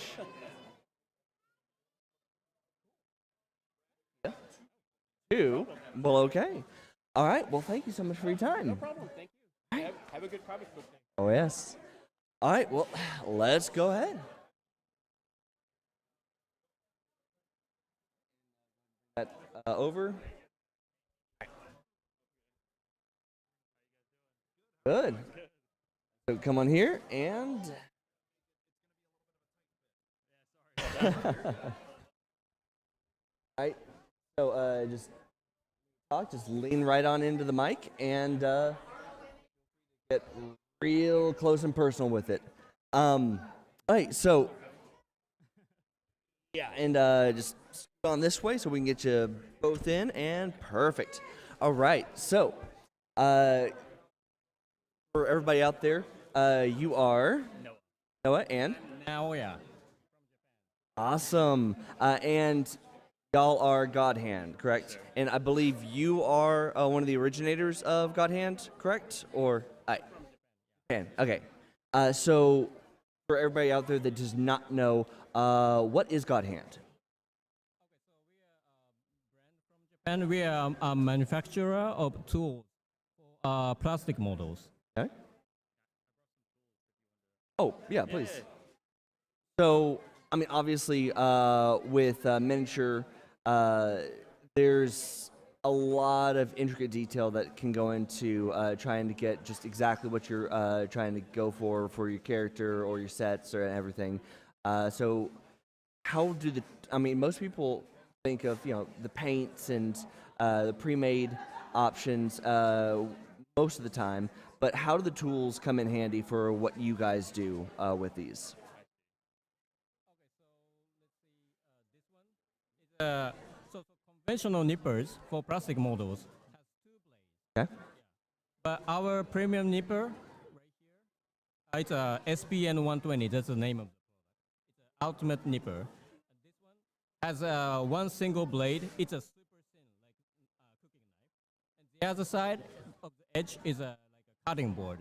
Okay. So it can cut, very smoothly and very nicely. Okay. If you try, you can see the difference so easily.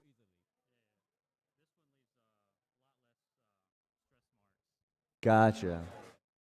All right, so when you're using these on miniatures, miniature builds, what would you use each of these for? Like, is there a specific type of work that you would use them on, or a specific aesthetic that you would use them for? I see. It really just depends on your preference and your skill level. Okay. So if you're a beginner, we recommend using entry blade nipper. Okay. This is There you go. This is good for beginners. Awesome. This we recommend for someone who's maybe intermediate or really good at building. Okay. It's very fragile, so Okay. so it's, you have to be Gotcha. So, and that actually brings up the other big part of the model building and miniatures and everything. So you have like the tabletop miniatures for like D&D and Pathfinder and everything, but then you also have the Gundam side, which obviously is its own rabbit hole to go down that has some crazy things that you can do with that. So for each of you personally, what's your favorite type of thing to work on? Do you both do either you prefer more like the Gundam side of model building, or like the little tabletop miniatures, or what's your preference? I prefer Gundam. Yeah. It's a little bit easier for me. I'm still pretty new. I've only been at Godhand now a little over 2 years, so Yep. I'm still learning. Nice. Now your son here himself is more of a professional. Our nipper is, to be honest, kind of famous in Japan. Yeah. But most of the users in Japan using it for Gundam. Got it. But we also have some brushes too. So we can use those brushes for Warhammer kits too. Nice. So for the Gundam sets, obviously, I know there's a bit of a divide in the fandom between being a purist to the kit versus going and making your own custom with mixing and matching. What's your opinion on it? Do you think are you a purist, or are you more of a custom builder? I would say me personally, Yeah. I don't really get into details too much. Yeah. Since I'm still pretty new. But now your son, he gets into pretty good details, especially on Warhammer kits. For Gunpla, we have lots of drill bits and chisel bits and stuff that can be used for detail for Nice. Gundam. Yeah.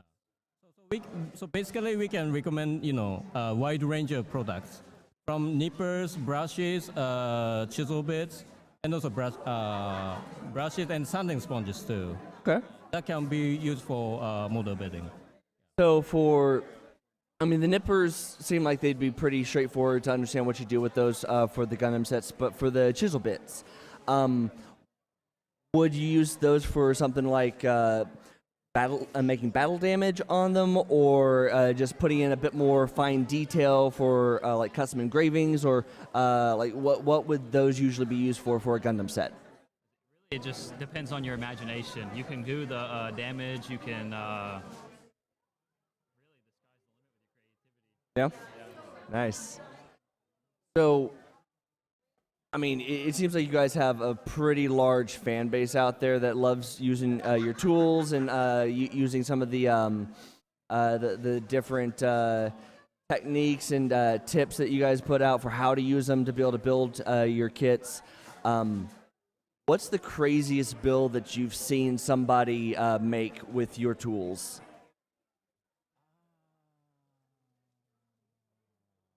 There's we have an employee, a colleague of mine in Japan. How do you pronounce his name? Oh, it's a Mr. Takesako. He's a designer of our tools.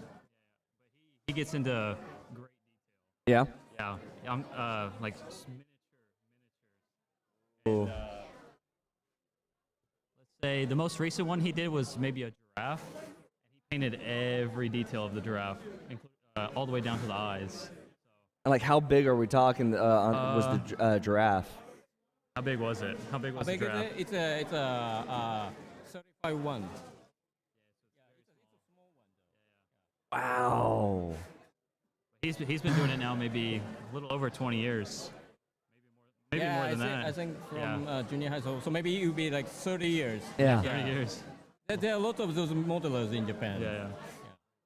That's honestly crazy. Like, I think most people, especially here in America, will think of model building more along the lines of like, the classic like American car models and stuff.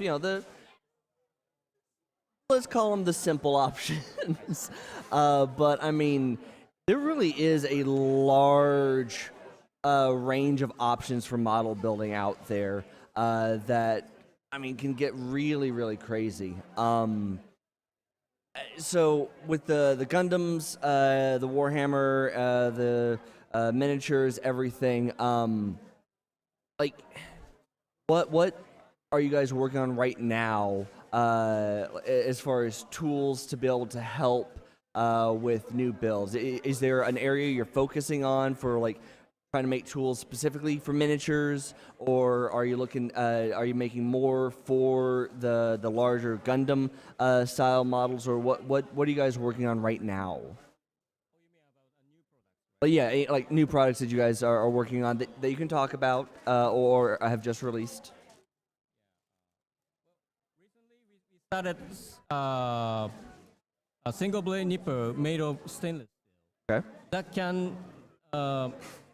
That is very strong against rust. Yeah. Nice. It's similar to the entry grade nipper for someone who's starting out and wants like a similar cut to SPM 120. Okay.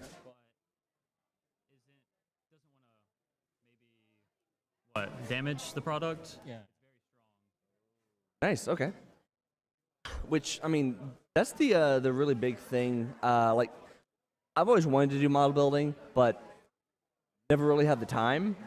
So knowing that there are options out there for me to be able to get into it without having to go like the really specialized stuff that's only for like the experts to be able to use. Like, you have those tools meant for the beginners of us that we don't have to worry about like accidentally destroying the nippers because we got the ones that are just a little bit too sensitive.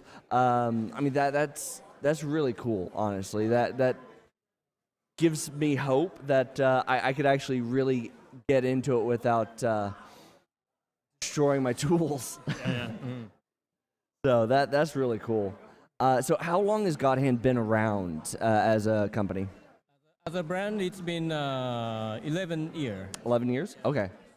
Nice. In the U.S., we've been here a little over 3 years. Okay. So relatively new entry to the American market. Got it.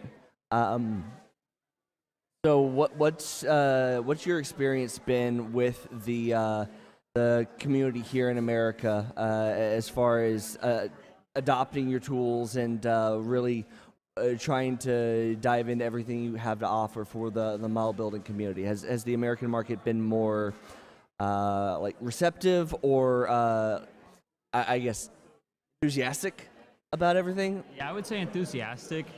Before I worked for Godhand, I never knew anything about Umpla, plastic models. Even I'm getting into it a little bit, so I'm kind of enthusiastic. Yeah, I would say the American market is very enthusiastic. They're glad we're bringing Godhand to the U.S. Nice. Very, very nice. And of course, I know you just flew in from Japan, which I do have to say thank you so much for coming out here for you're this welcome. event. That it is really, really cool because I know that Madness puts on a great free comic book day, but to be able to see somebody like you guys come out here and really show off what all can be done with the builder side of things is really nice, because that's a side of the nerdy community that doesn't always get featured as much, and it's like for Mike and I, one that we love seeing more and more people get into. So seriously, thank you so much for coming out. This has been Welcome. fantastic. Yeah. And so if people want to be able to go and find your tools, find out more about Godhand, where would they go online? What's your web address, social medias, anything? You can check us out on our website at godhandusacorp.com. Also on our Instagram, godhandusacorp.com. You can also come to Madness Games, and our tools are actually located here as well. Awesome. All right. Well, thank you so much for joining you, us. guys. This has been thank you. great. Thank you. Much. All right, guys. So those are the amazing, amazing builders from Godhand. Seriously, if you are a model builder, miniature builder, somebody that wants to get into it, I mean, they've got something for pretty much all of your builder needs. Mike, were you paying attention? What did you think? I was paying attention a little bit. Yeah. No, yeah, the level of detail that they get on those minifigures is yes. Just kind of listening in on the conversation, the giraffe, like I don't know, man. Like I would pay to see something like that, like in terms of the level of detail that they were describing going in on that. So that's actually pretty dope. But no, yeah, like minifigures like that, man, like the level of detail that people get into those, it's absolutely mind-blowing. It is a skill set. Yeah. Like the funny thing is, when they're talking about Gundams, I know there's a segment of the American audience that has no idea what the heck Gundams are. Shame on you. Yeah. Just giant robots. Nope. Giant drivable robots, basically. And I mean, I'm sure anybody within like the anime community has at least heard in passing about like Mobile Suit Gundam or one of the many variations on it. There's more than one. But what I don't know if everybody is as familiar with is the fact that as far as model building, the Gundam sets may be the most prolific type of model sets out there. Well, I mean, here at Madness, they have like just rows and rows of them. Yeah. Which, even that, drop in the bucket. Yeah. Oh yeah. 100%. Really, really crazy. Yeah, absolutely. Yeah. But yeah, no, I mean, is there anybody else you want to talk to, Mike? Well, I think is there somebody from Gearbox here? Oh, yeah. Oh, well, looks like we have a awesome guest from Gearbox. Hello. Oh. All right, cool. How are you enjoying Free Comic Book Day? It's great to be back. Yeah. Yes. Yes. I think it's been about 4 or 5 years since we were here. Okay. And Very nice. yeah, super excited. The team's here, and we are talking about our playtesting program. I was about to say it looked like you guys were trying to do some recruiting over there. So, absolutely. why don't you tell the people at home what you guys are recruiting for? All right, so hi, I'm John Cohen. I'm the director of the Consumer Research Department, and our group does everything from looking at games accessibility and market studies, and we run focus groups and playtesting, both remotely and in our labs facility in Frisco. So we're looking at bringing people into our database. We're rebuilding it after being dark for a little while. So we're asking folks to sign up, give us a little bit of information, email address, so we can be in touch. And in the next couple of weeks, we'll be sending out larger intake surveys so that people can tell us about the games they're playing, the things they're watching and reading, and that way we know when it's appropriate to bring people in for playtests. So for those at home that aren't familiar with the term, what exactly is playtesting? All right, so playtesting is an opportunity to play a game before it is released and give your feedback directly to the researchers on the consumer research team, and sometimes directly to the developers themselves.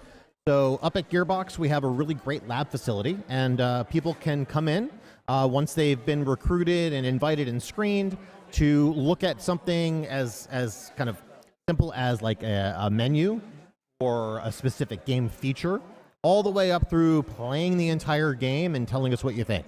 And then that's also not only for direct feedback, it's also to help the developers if there's anything that could come up, maybe like a bug or something that they find. You know, I've heard stories of playtesters where it's like they will tell playtesters specifically like, hey, we've been having issues with this during development. Like, go try to break it and let's see what we can figure out. Sometimes. Okay. So we have a group called Quality Assurance that we work in tandem. Yeah. They are responsible for kind of identifying and logging bugs and helping the developers resolve them. Gotcha. So we work with them to make sure that any of the game builds, the versions of games we're testing, have gone through their process first. Gotcha. So we know what to look out for and where to intervene and help our players. Gotcha. So how long have you been with Gearbox? About 10.5 years. So that's quite a long time, especially in the lifetime of the company, if I remember correctly. Yeah, we hit our 25th anniversary next year as a studio. Yeah. So I joined in the fall of 2012, just after Borderlands 2 came out. Okay. Yeah, and that's actually what I was going to say is Borderlands, I think, is probably y'all's most well-known property. So Gearbox Software, you know, we're the developers of the Brothers in Arms franchise, Battleborn, and the Borderlands franchise. That's probably what we're most known for. But technically speaking, the Consumer Research Department is part of the publishing group within Gearbox. Okay. So we work with a lot of external developers on games like Tribes of Midgard and Godfall and Blanc, which recently came out for the Switch. Right. So my group has the unique position and privilege of getting to work on just about everything that comes through. Nice. Okay. So I guess in terms of being hands-on with playtesters, I guess what kind of experience can they expect when they come in and sign up and do all of that? Yeah, so it can vary quite a bit, but most of the time it involves kind of hearing from the researchers on site, kind of what it is they'll be looking at and doing, and then they'll have a chance to play content or review things like video or marketing assets, typically fill out a survey and either have an interview or a group discussion. Okay. So our playtest can run anywhere from like an hour upwards of 4 or 5 hours. Oh, very nice. And then I guess in terms of playtesting and working where I work, and we can talk offline, working for a major video game retailer, and I'll leave it at that. I get a lot of people that always come in, you know, talking about wanting to get into the industry and that kind of stuff. I mean, is being a playtester a good way to kind of get your foot in the door? It can be, yeah. Actually, two of the people that I worked with for many, many years before we started a pretty rapid expansion of our department over the past 3, both of them started out as playtesters. Okay. And then So I guess it's something. I mean, obviously, if you give good feedback and everything like that, they'll want you to come back and continue to work. Absolutely. Yeah. So oftentimes we'll call specific groups in because, say, they've played the main game, and now that's been released, and we're working on DLC. Gotcha. So every once in a while, we'll look at a very targeted population for a particular playtest, but really we want to hear from everybody. Right. Now, oftentimes people will come up to us and say, "Hey, I'm not really good at games, or I only like to play a couple of kinds of games." We want to hear from you. Yeah. We want to understand what kind of accessibility barriers you're experiencing. How can we inform our developers to help the games be more accessible and inclusive for everybody? And I think that's something that gets lost in translation a lot is people think like, oh, I've got to be a hardcore gamer that puts like hours and hours into it. And it's like, no, like if a company was just focused on that core base of the audience, then you don't grow your audience. Not you at don't all. grow your player base. So I think that's a good, caveat to explain to people like, hey, and I think it's smart too that you guys are always looking for input from, the different core base of the, I guess, gamer model that you would call the it. The goal of the company is to entertain the world. Right. And that is absolutely what my department is invested in. Nice. So is there anything you guys are working on that you can talk about? So we have our first mobile game out there, Homeworld Mobile. We just released a couple of games. So Blanc on the Switch, and Eyes in the Dark on PC. Yep. We have a couple of things kind of out there that have been announced. Relic Hunter's Legend has been announced, and some folks can sign up for some beta events that are coming up. And beyond that, there isn't really much I can talk. There's not a lot I can talk about, unfortunately. A lot of things have been are not announced yet. Yeah, I kind of figured. But yeah, certainly visit our website, and if you're interested in playtesting, we'll have an intake survey up there in the next couple of weeks. Where can they find you guys? What website is that? So it is gearboxsoftware.com or gearboxpublishing.com. And then do you guys have socials that they can follow you on as well? I believe it's at Gearbox Official. Admittedly, the team makes fun of me for my lack of Twitter presence. So I don't even have a Twitter, so I'm right there with you, dude. I was called a geriatric millennial not too long ago by my team. Well, it's funny because at work this came up with one of my coworkers because they're a Gen Z in their mid-20s, and was born in 1987, and I'll leave it at that. But yeah, the whole digital gaming thing doesn't totally grasp in my mind because I was born in the 80s and I have to have a tangible physical item to own it. So I'm right there with you. There's a lot of stuff post 2010 that I just don't understand. So you are not the only one. Perfect. I'm glad to hear it. Yeah, anything else?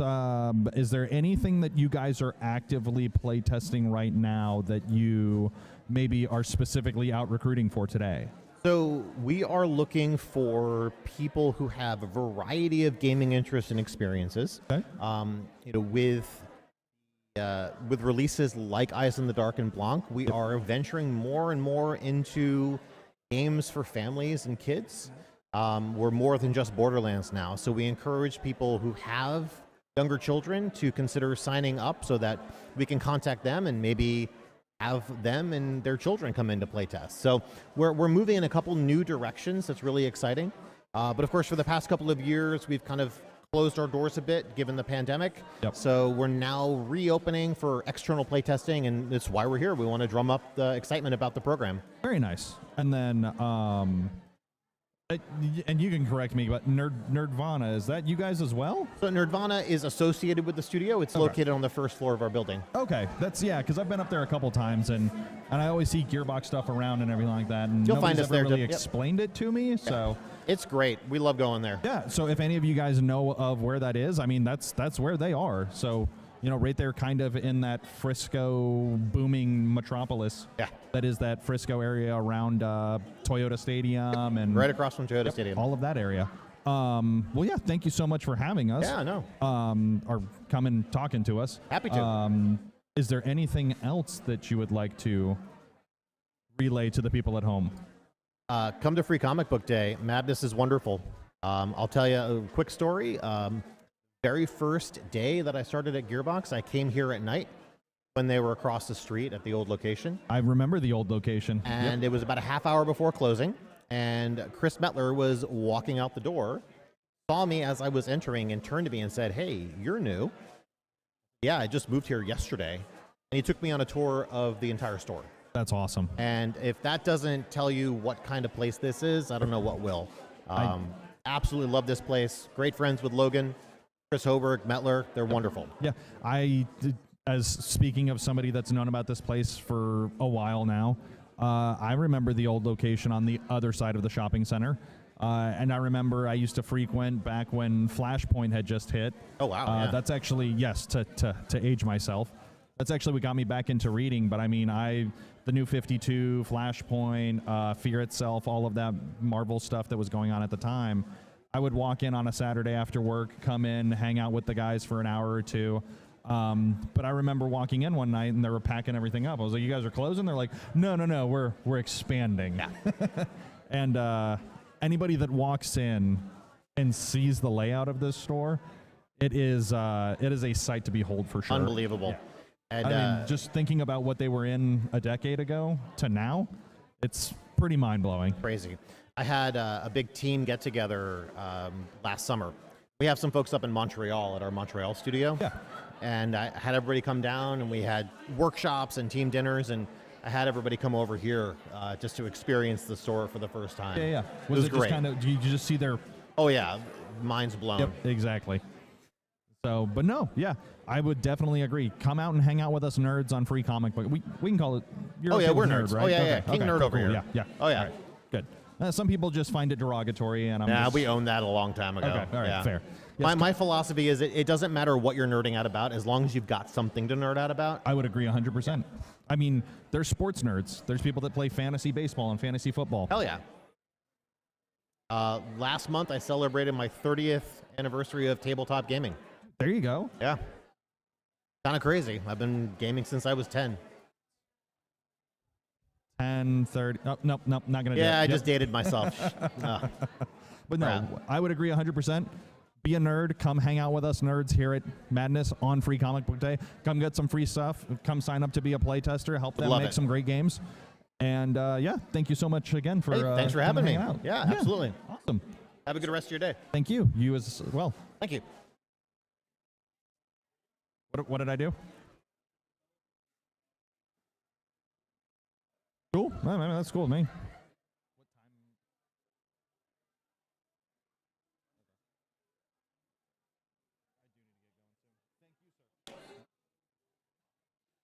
All right. So yeah, you gotta what? All right. Yeah, that's what I was thinking. All right. So yeah, guys, if once again, if you have not made it out here, definitely worth coming out. Free Comic Book Day at Madness is absolutely the place to be. One more time, back out to the Free Comic Cam. As you can see, look at all of those nerds. Yeah, the crowd is still going. This is going to be something else. If you are missing out, then oh my gosh, I feel sorry for you. This is such a fun time. Absolutely. And speaking of missing out, yes, I unfortunately have to go to my day job because some of us have to work on the weekends. Boo. I know. So this is where you lose me, Brad. And unfortunately, the people at home lose me as well. Okay, I guess. Come hang out with Brad on Free Comic Book Day, guys. Bye. All right. Well, now that Mike is gone, we can have some real fun. All right. So it looks like we have the developer for Junk Odyssey. Come on over.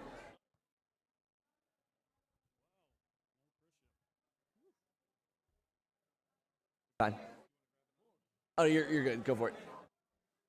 All right. So go ahead and get all up and friendly with the microphone.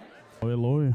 All right. So for everybody out there, you are. Hi, my name's Luca.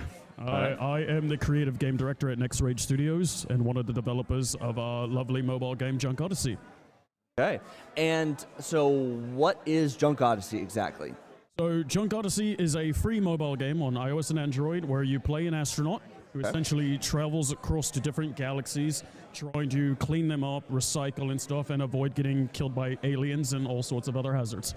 Nice. It's a nice, fun puzzle adventure game. It's really exciting for all ages, family friendly. It's really cool. Very, very cool. And of course, I did notice earlier that there was a giant spaceman walking around here. I'm assuming, I mean, I could be assuming wrong, but I'm assuming they were attached to you. Yes, that is my team over there, the lovely guy Jason over there in the yellow shirt. He was dressed up as Marvin, who is our main character of the game. He's a customizable character, so he was wearing his basic, marketable, lovely bodysuit. He was at South by Southwest recently. He's been in a couple of other giant events, just going around and taking photos, trying to make him a recognizable icon. Very nice. So, I mean, obviously, within the realm of gaming, got a lot of different options these days, and I mean, the options keep growing every day, especially in the mobile gaming space. I mean, I'm sure for some people out there wanting to get into the mobile gaming is just kind of a given, but for you specifically, what got you to want to get into making a mobile game like this? So I think my thing is, I've made a bunch of games. So, me and my team, we've all made our own games with the company, without the company, and we've explored a lot of avenues. And one of the avenues that we feel that deserved to be touched was a mobile gaming space. We're essentially at that part in our lives where a lot of the mobile games you're seeing today are being advertised as these silly games where you go and they look addicting, they look fun and exciting, and then you actually play the game and it's nothing like the advertisement. It's nothing. I don't know if they found some secret, recipe or something, but about 90% of the games in the mobile space now are those same games. So we thought, why don't we make an actual game that literally shows what you're trying to do? We wanted something that's engaging to all audiences, something that's fun and exciting, and it has a really good message about saving the Earth and saving the galaxy. Taking care, recycling. Just trying to do your best to be a good person and protecting the space you love and care about. Huh? It's almost like making a game that is unique and not just a copy of a copy of a copy is, fun. Yeah, Who exactly. knew? Very cool. So, with the since this is a puzzle game, is this a puzzle game that is has unlimited number of levels? Is there a point where you can win the game? How far out can you play before you either run out of content or absolutely fry your brain? So when you get the base game, it's going to come with 45 levels to start. And then we do have downloadable content that will be frequently released that will come in pretty much 20 level increments. Oh, nice. And we are also working on a procedural generation system that will include daily, weekly, monthly challenges, stuff like that. So even if you do get through the base portion of the game, if you get all the stars, you unlock all the cosmetics, you get all the fun stuff, you will still have challenges that will be frequently funneled to keep you engaged and your mind going. Very nice. All right. So then, of course, what has the reception to the game been so far? So far, everyone has really enjoyed it, which, I mean, obviously, as a developer, you're looking for people to enjoy it. So when you see people and they're rocking your attire, and my mate was in the drive-thru the other day at, I don't know, it was like a fast food restaurant, and he saw a QR sticker of our game on their drive-thru window. You're just like, I didn't realize how far it reached. I'm looking at my analytics, and I'm seeing there are people in Australia, people in India, people in New Zealand and Korea all downloading the game. Wow. It makes you feel just so good. So I would say reception's been pretty awesome so far. And how long has the game been out on market? So the game has barely been out a couple months, not even so long. Wow. Yeah. That's impressive then. Yeah. So, I mean, it sounds like there was a lot of love for the genre, a lot of love for the concept that you put into the game. Obviously, every developer has their own opinion on this particular question, but do you have a favorite part of the game yourself? Like, do you have a preference for some part of it? Oh man, it's tough. There's so much of the game I love. I really love the customization system. Yeah. I'm the kind of person, when you play a game like Skyrim, you play a game, any Elder Scrolls, World of Warcraft stuff, I could spend hours in the create a character, customization menus. And the game has so many different skins and helmets and different, smoke trails that you can customize, that I'm sitting there just for so long trying to decide which one I want to use. I'm big on challenges and puzzles, so once you unlock the hard levels for the galaxies, after you beat the base levels, you get hard challenges, and they make your mind just really melt trying to solve them. Like, that is probably my favorite two parts of the game that keep me into it. Nice. Very nice. Hey, so you mentioned that there's downloadable content, and you're working on some procedurally generated options that'll start to come out daily, weekly, monthly, whatever it ends up working out as. So I'm assuming that is where the majority of your focus is right now, or are there other plans for other games that might also be in the works? Both. So we've got the next section of our DLC, the next couple of galaxies are about to drop this coming Monday. Okay. In a few weeks after that, we'll have another branch come out. While we're also working on that, we are concepting and developing other games, not just mobile. We're working on games for Steam, working on games for console, virtual reality. Like, we want to hit everything, Life is short, time is short. Do the best you can in the best amount of time. Just experience all of it if you can, Very nice. Yeah, and like that is the big thing that I know some developers tend to specialize in mobile or not, and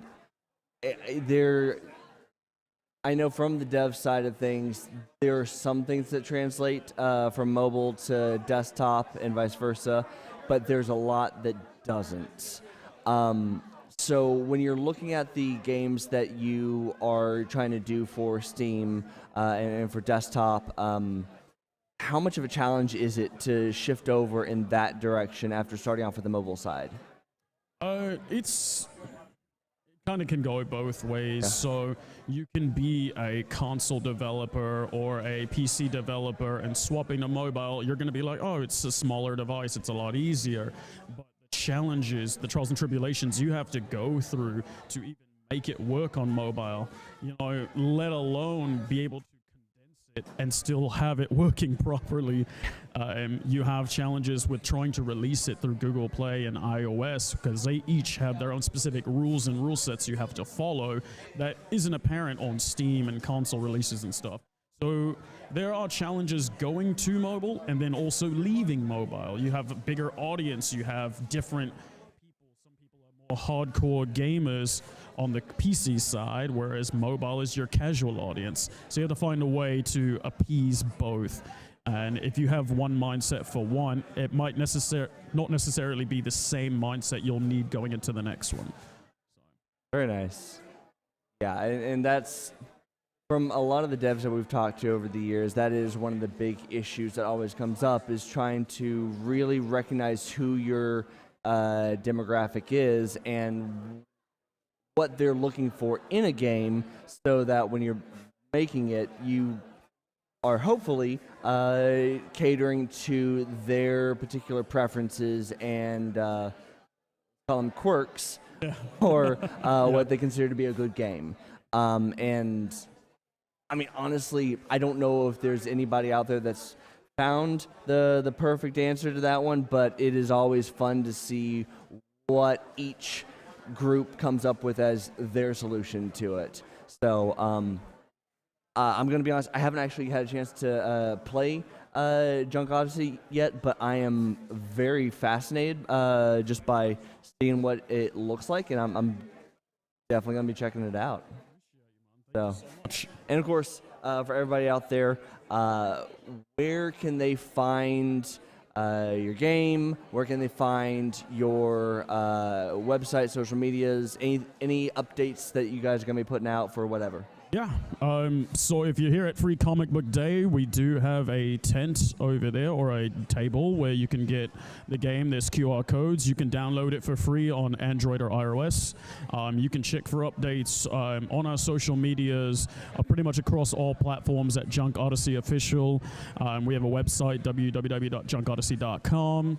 I mean, we're at that point where the phrase Junk Odyssey is the first search result on everything, so I'd say we made it.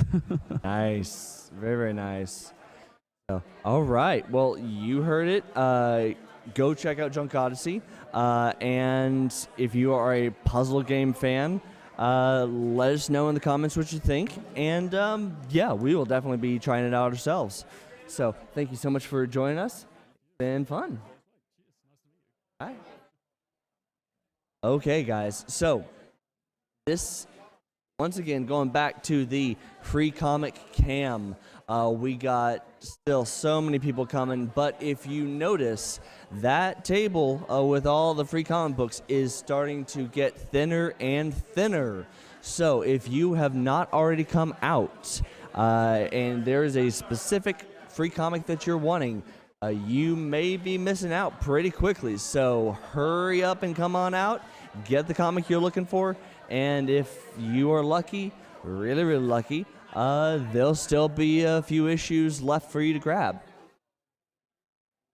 Yeah, and let's really quickly jump back over to the YouTube comments. Let's see what we got. And thank you so much, Couchin' Slouchin' with C Bizzle. Thanks for the sub. That is always great to have a new follower. And it looks like you were having quite a bit of fun with this today, so we love having you. And over on Facebook, no new comments over there, but as always, if you are watching us in the replay, still feel free to go ahead and toss in your comments, and we will be responding. Yeah, I mean, in case you haven't caught one of our many attempts to shill before, Madness Games and Comics over here at Parker and Custer in Plano, Texas. Definitely come on out. It is buy two, get one free store-wide, so you can mix and match comics, games, collectibles, plushies, all of the fun stuff. And, of course, do not forget, free comics are while supplies last. So, once again, if there is a specific issue you want to get, come on out here before they run out. And Mr. Tom, Hey, Mr. Brad. what do we got? Hey. Wow.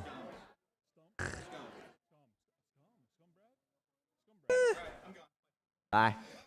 Bye, Mike. Bye, guys. So, Yes, please. he's kind of crazy, so you gotta understand. But Fair. Fair. you see, well, you all will see the shirt he's wearing right now. Yep. So, but it's Kaligrafos Dallas Calligraphy Guild, and yeah, they're out here penning names for free, having fun. You know, talking about pen, paper, and ink. So, come on out, get comics, get your name written, have fun. All right. I'm gonna turn it over. I'm gonna walk away. Actually, I am part of Kaligrafos too myself. No, it's all fun. So, I'm gonna turn it over to Rick. Okay. And, have fun. All right. Rick, come on down. Hello, Brad. First a present for you. Oh, very cool. Of course, don't get too scared of the mic. Just come on, get right up close and personal, and that is very, very cool. And also for your Dallas Geeks.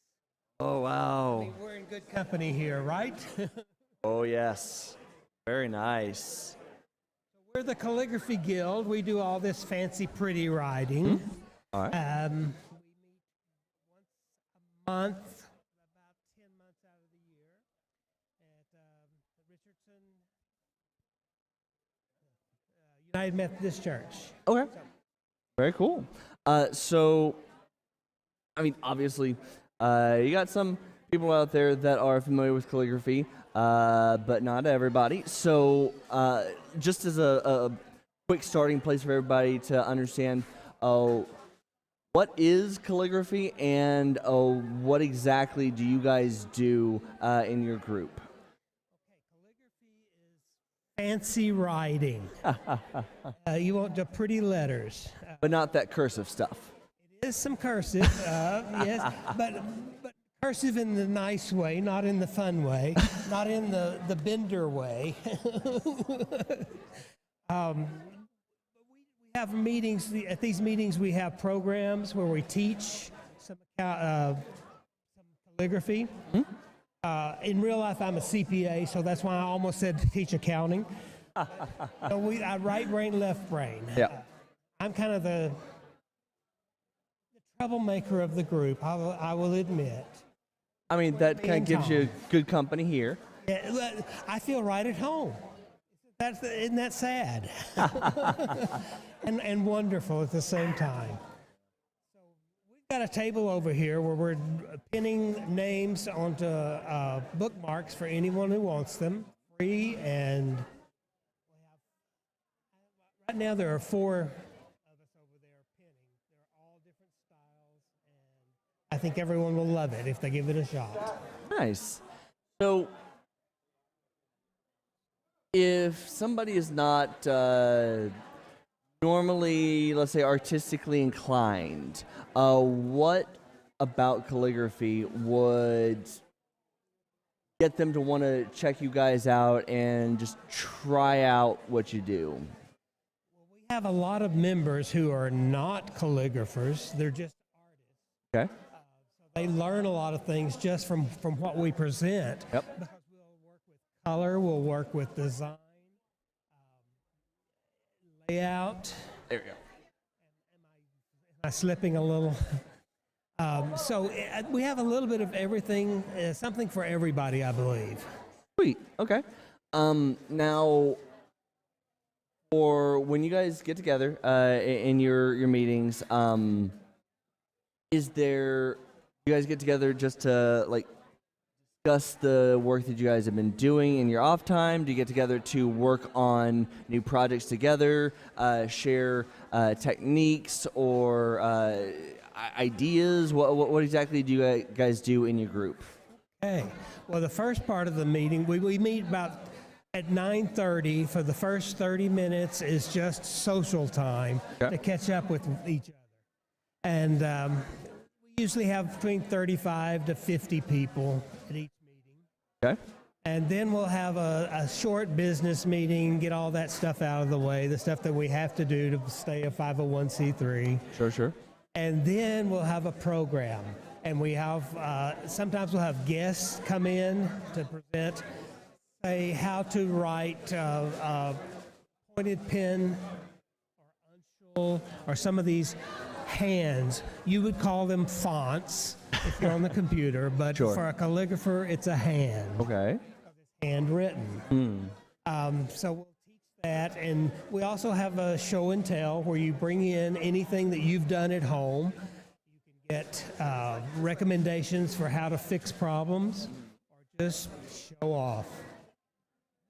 So, I mean, I know that when people, if you know what calligraphy is, I know the traditional idea is, you know, some kind of ink and pen, but obviously with what you got here, it does have a lot more to it than just like a simple ink and pen and some kind of stylus. So, like, what's the full range of options to be able to make calligraphy? Is it paint? Is it marker? Is it pastel? What limitations, or are there any limitations for what you can do with calligraphy? very few limitations. There are some things that you just can't write on. It's too slick. The ink won't stay on there. It won't ever dry. But for the most part, everything you mentioned is a possibility. And so, like the bookmarks, I rubber stamped them first, and then brought them up here, and we wrote on them.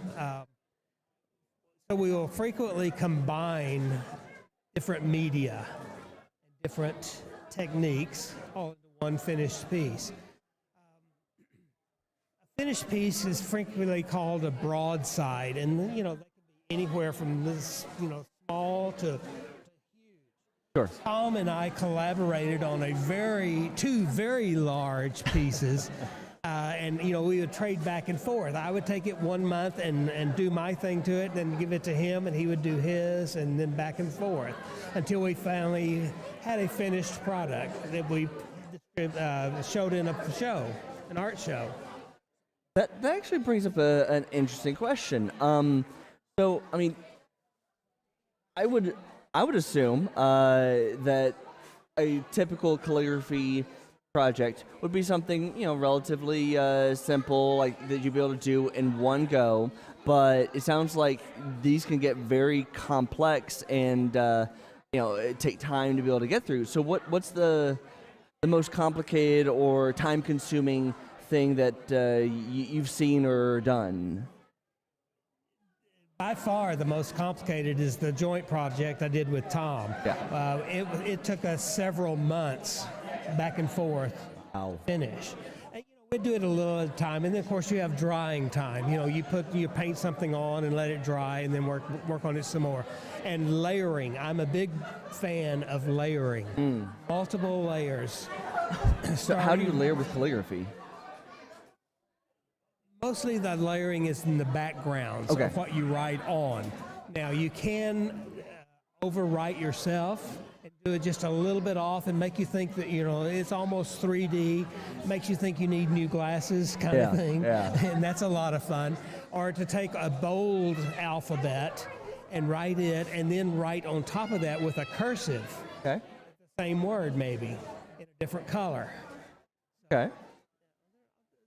Possibilities are endless. Okay. So this project you did with Tom, how large did it end up being all done? I believe it was 25 by 40. Golly. And there were two of them, one landscape and one horizontal. And they were for an exhibit we did. It's been 2 years ago. No, longer than that. It was pre-COVID, so. Wow. That is impressive. It's a big piece. It's the biggest piece I've ever done. It was a lot of fun. Yeah, because I know I've done graphic design and digital art for a long, long time, but to be able to do something that large by hand, especially in the way that you described, that I can only imagine the amount of hours that went into that by the time it was all done, for that many months, for that many different aspects of it.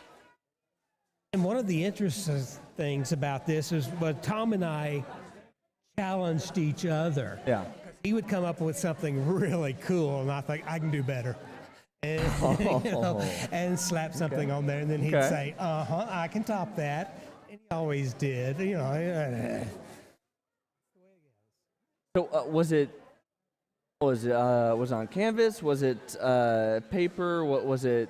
Wood? Like what was the medium that this was on exactly? This was on Arches Text Wove, which is one of the papers that is very durable. It will handle lots of water, lots of layers. Okay. And so we would start with, I think we started with just a watercolor wash over the whole thing, multicolors. Wow. And then came back with acrylics and pastels and rubber stamps and writing and layer upon layer upon layer until we got a finished product.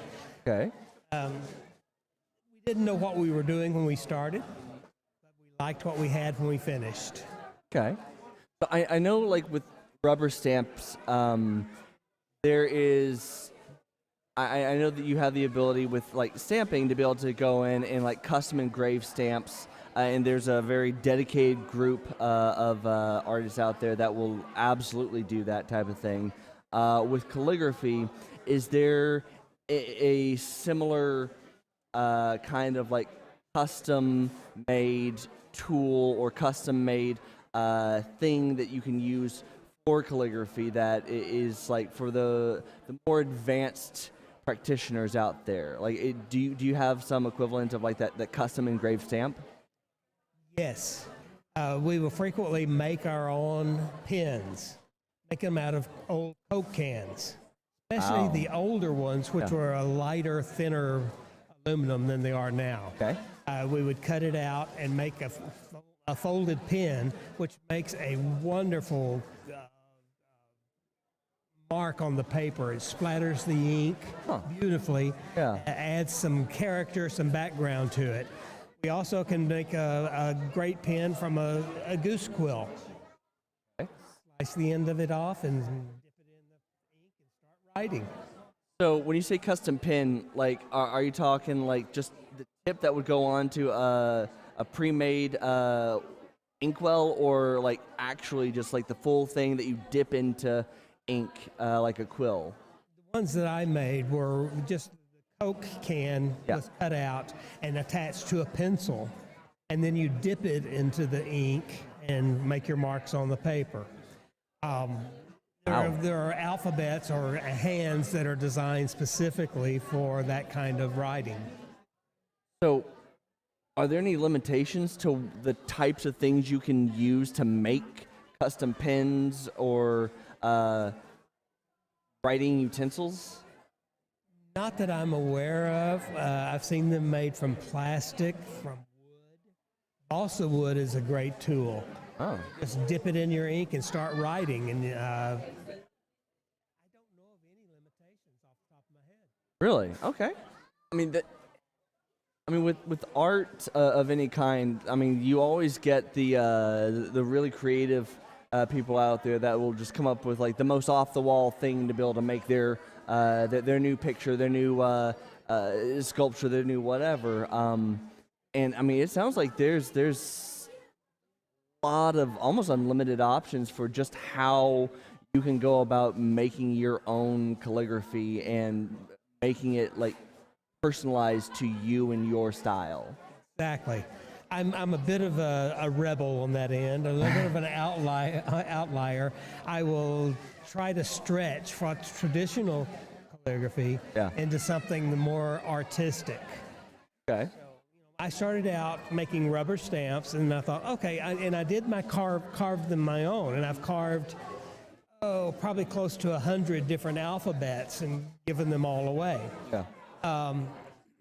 But I would do that, and then I thought, I need a book to put these in. So I started in bookbinding and started making bookbinding. Okay. And then I thought, well, instead of just stamping and drawing, I need to write in there. So I learned calligraphy. So one thing leads to another. I guess next, maybe photography. Who knows?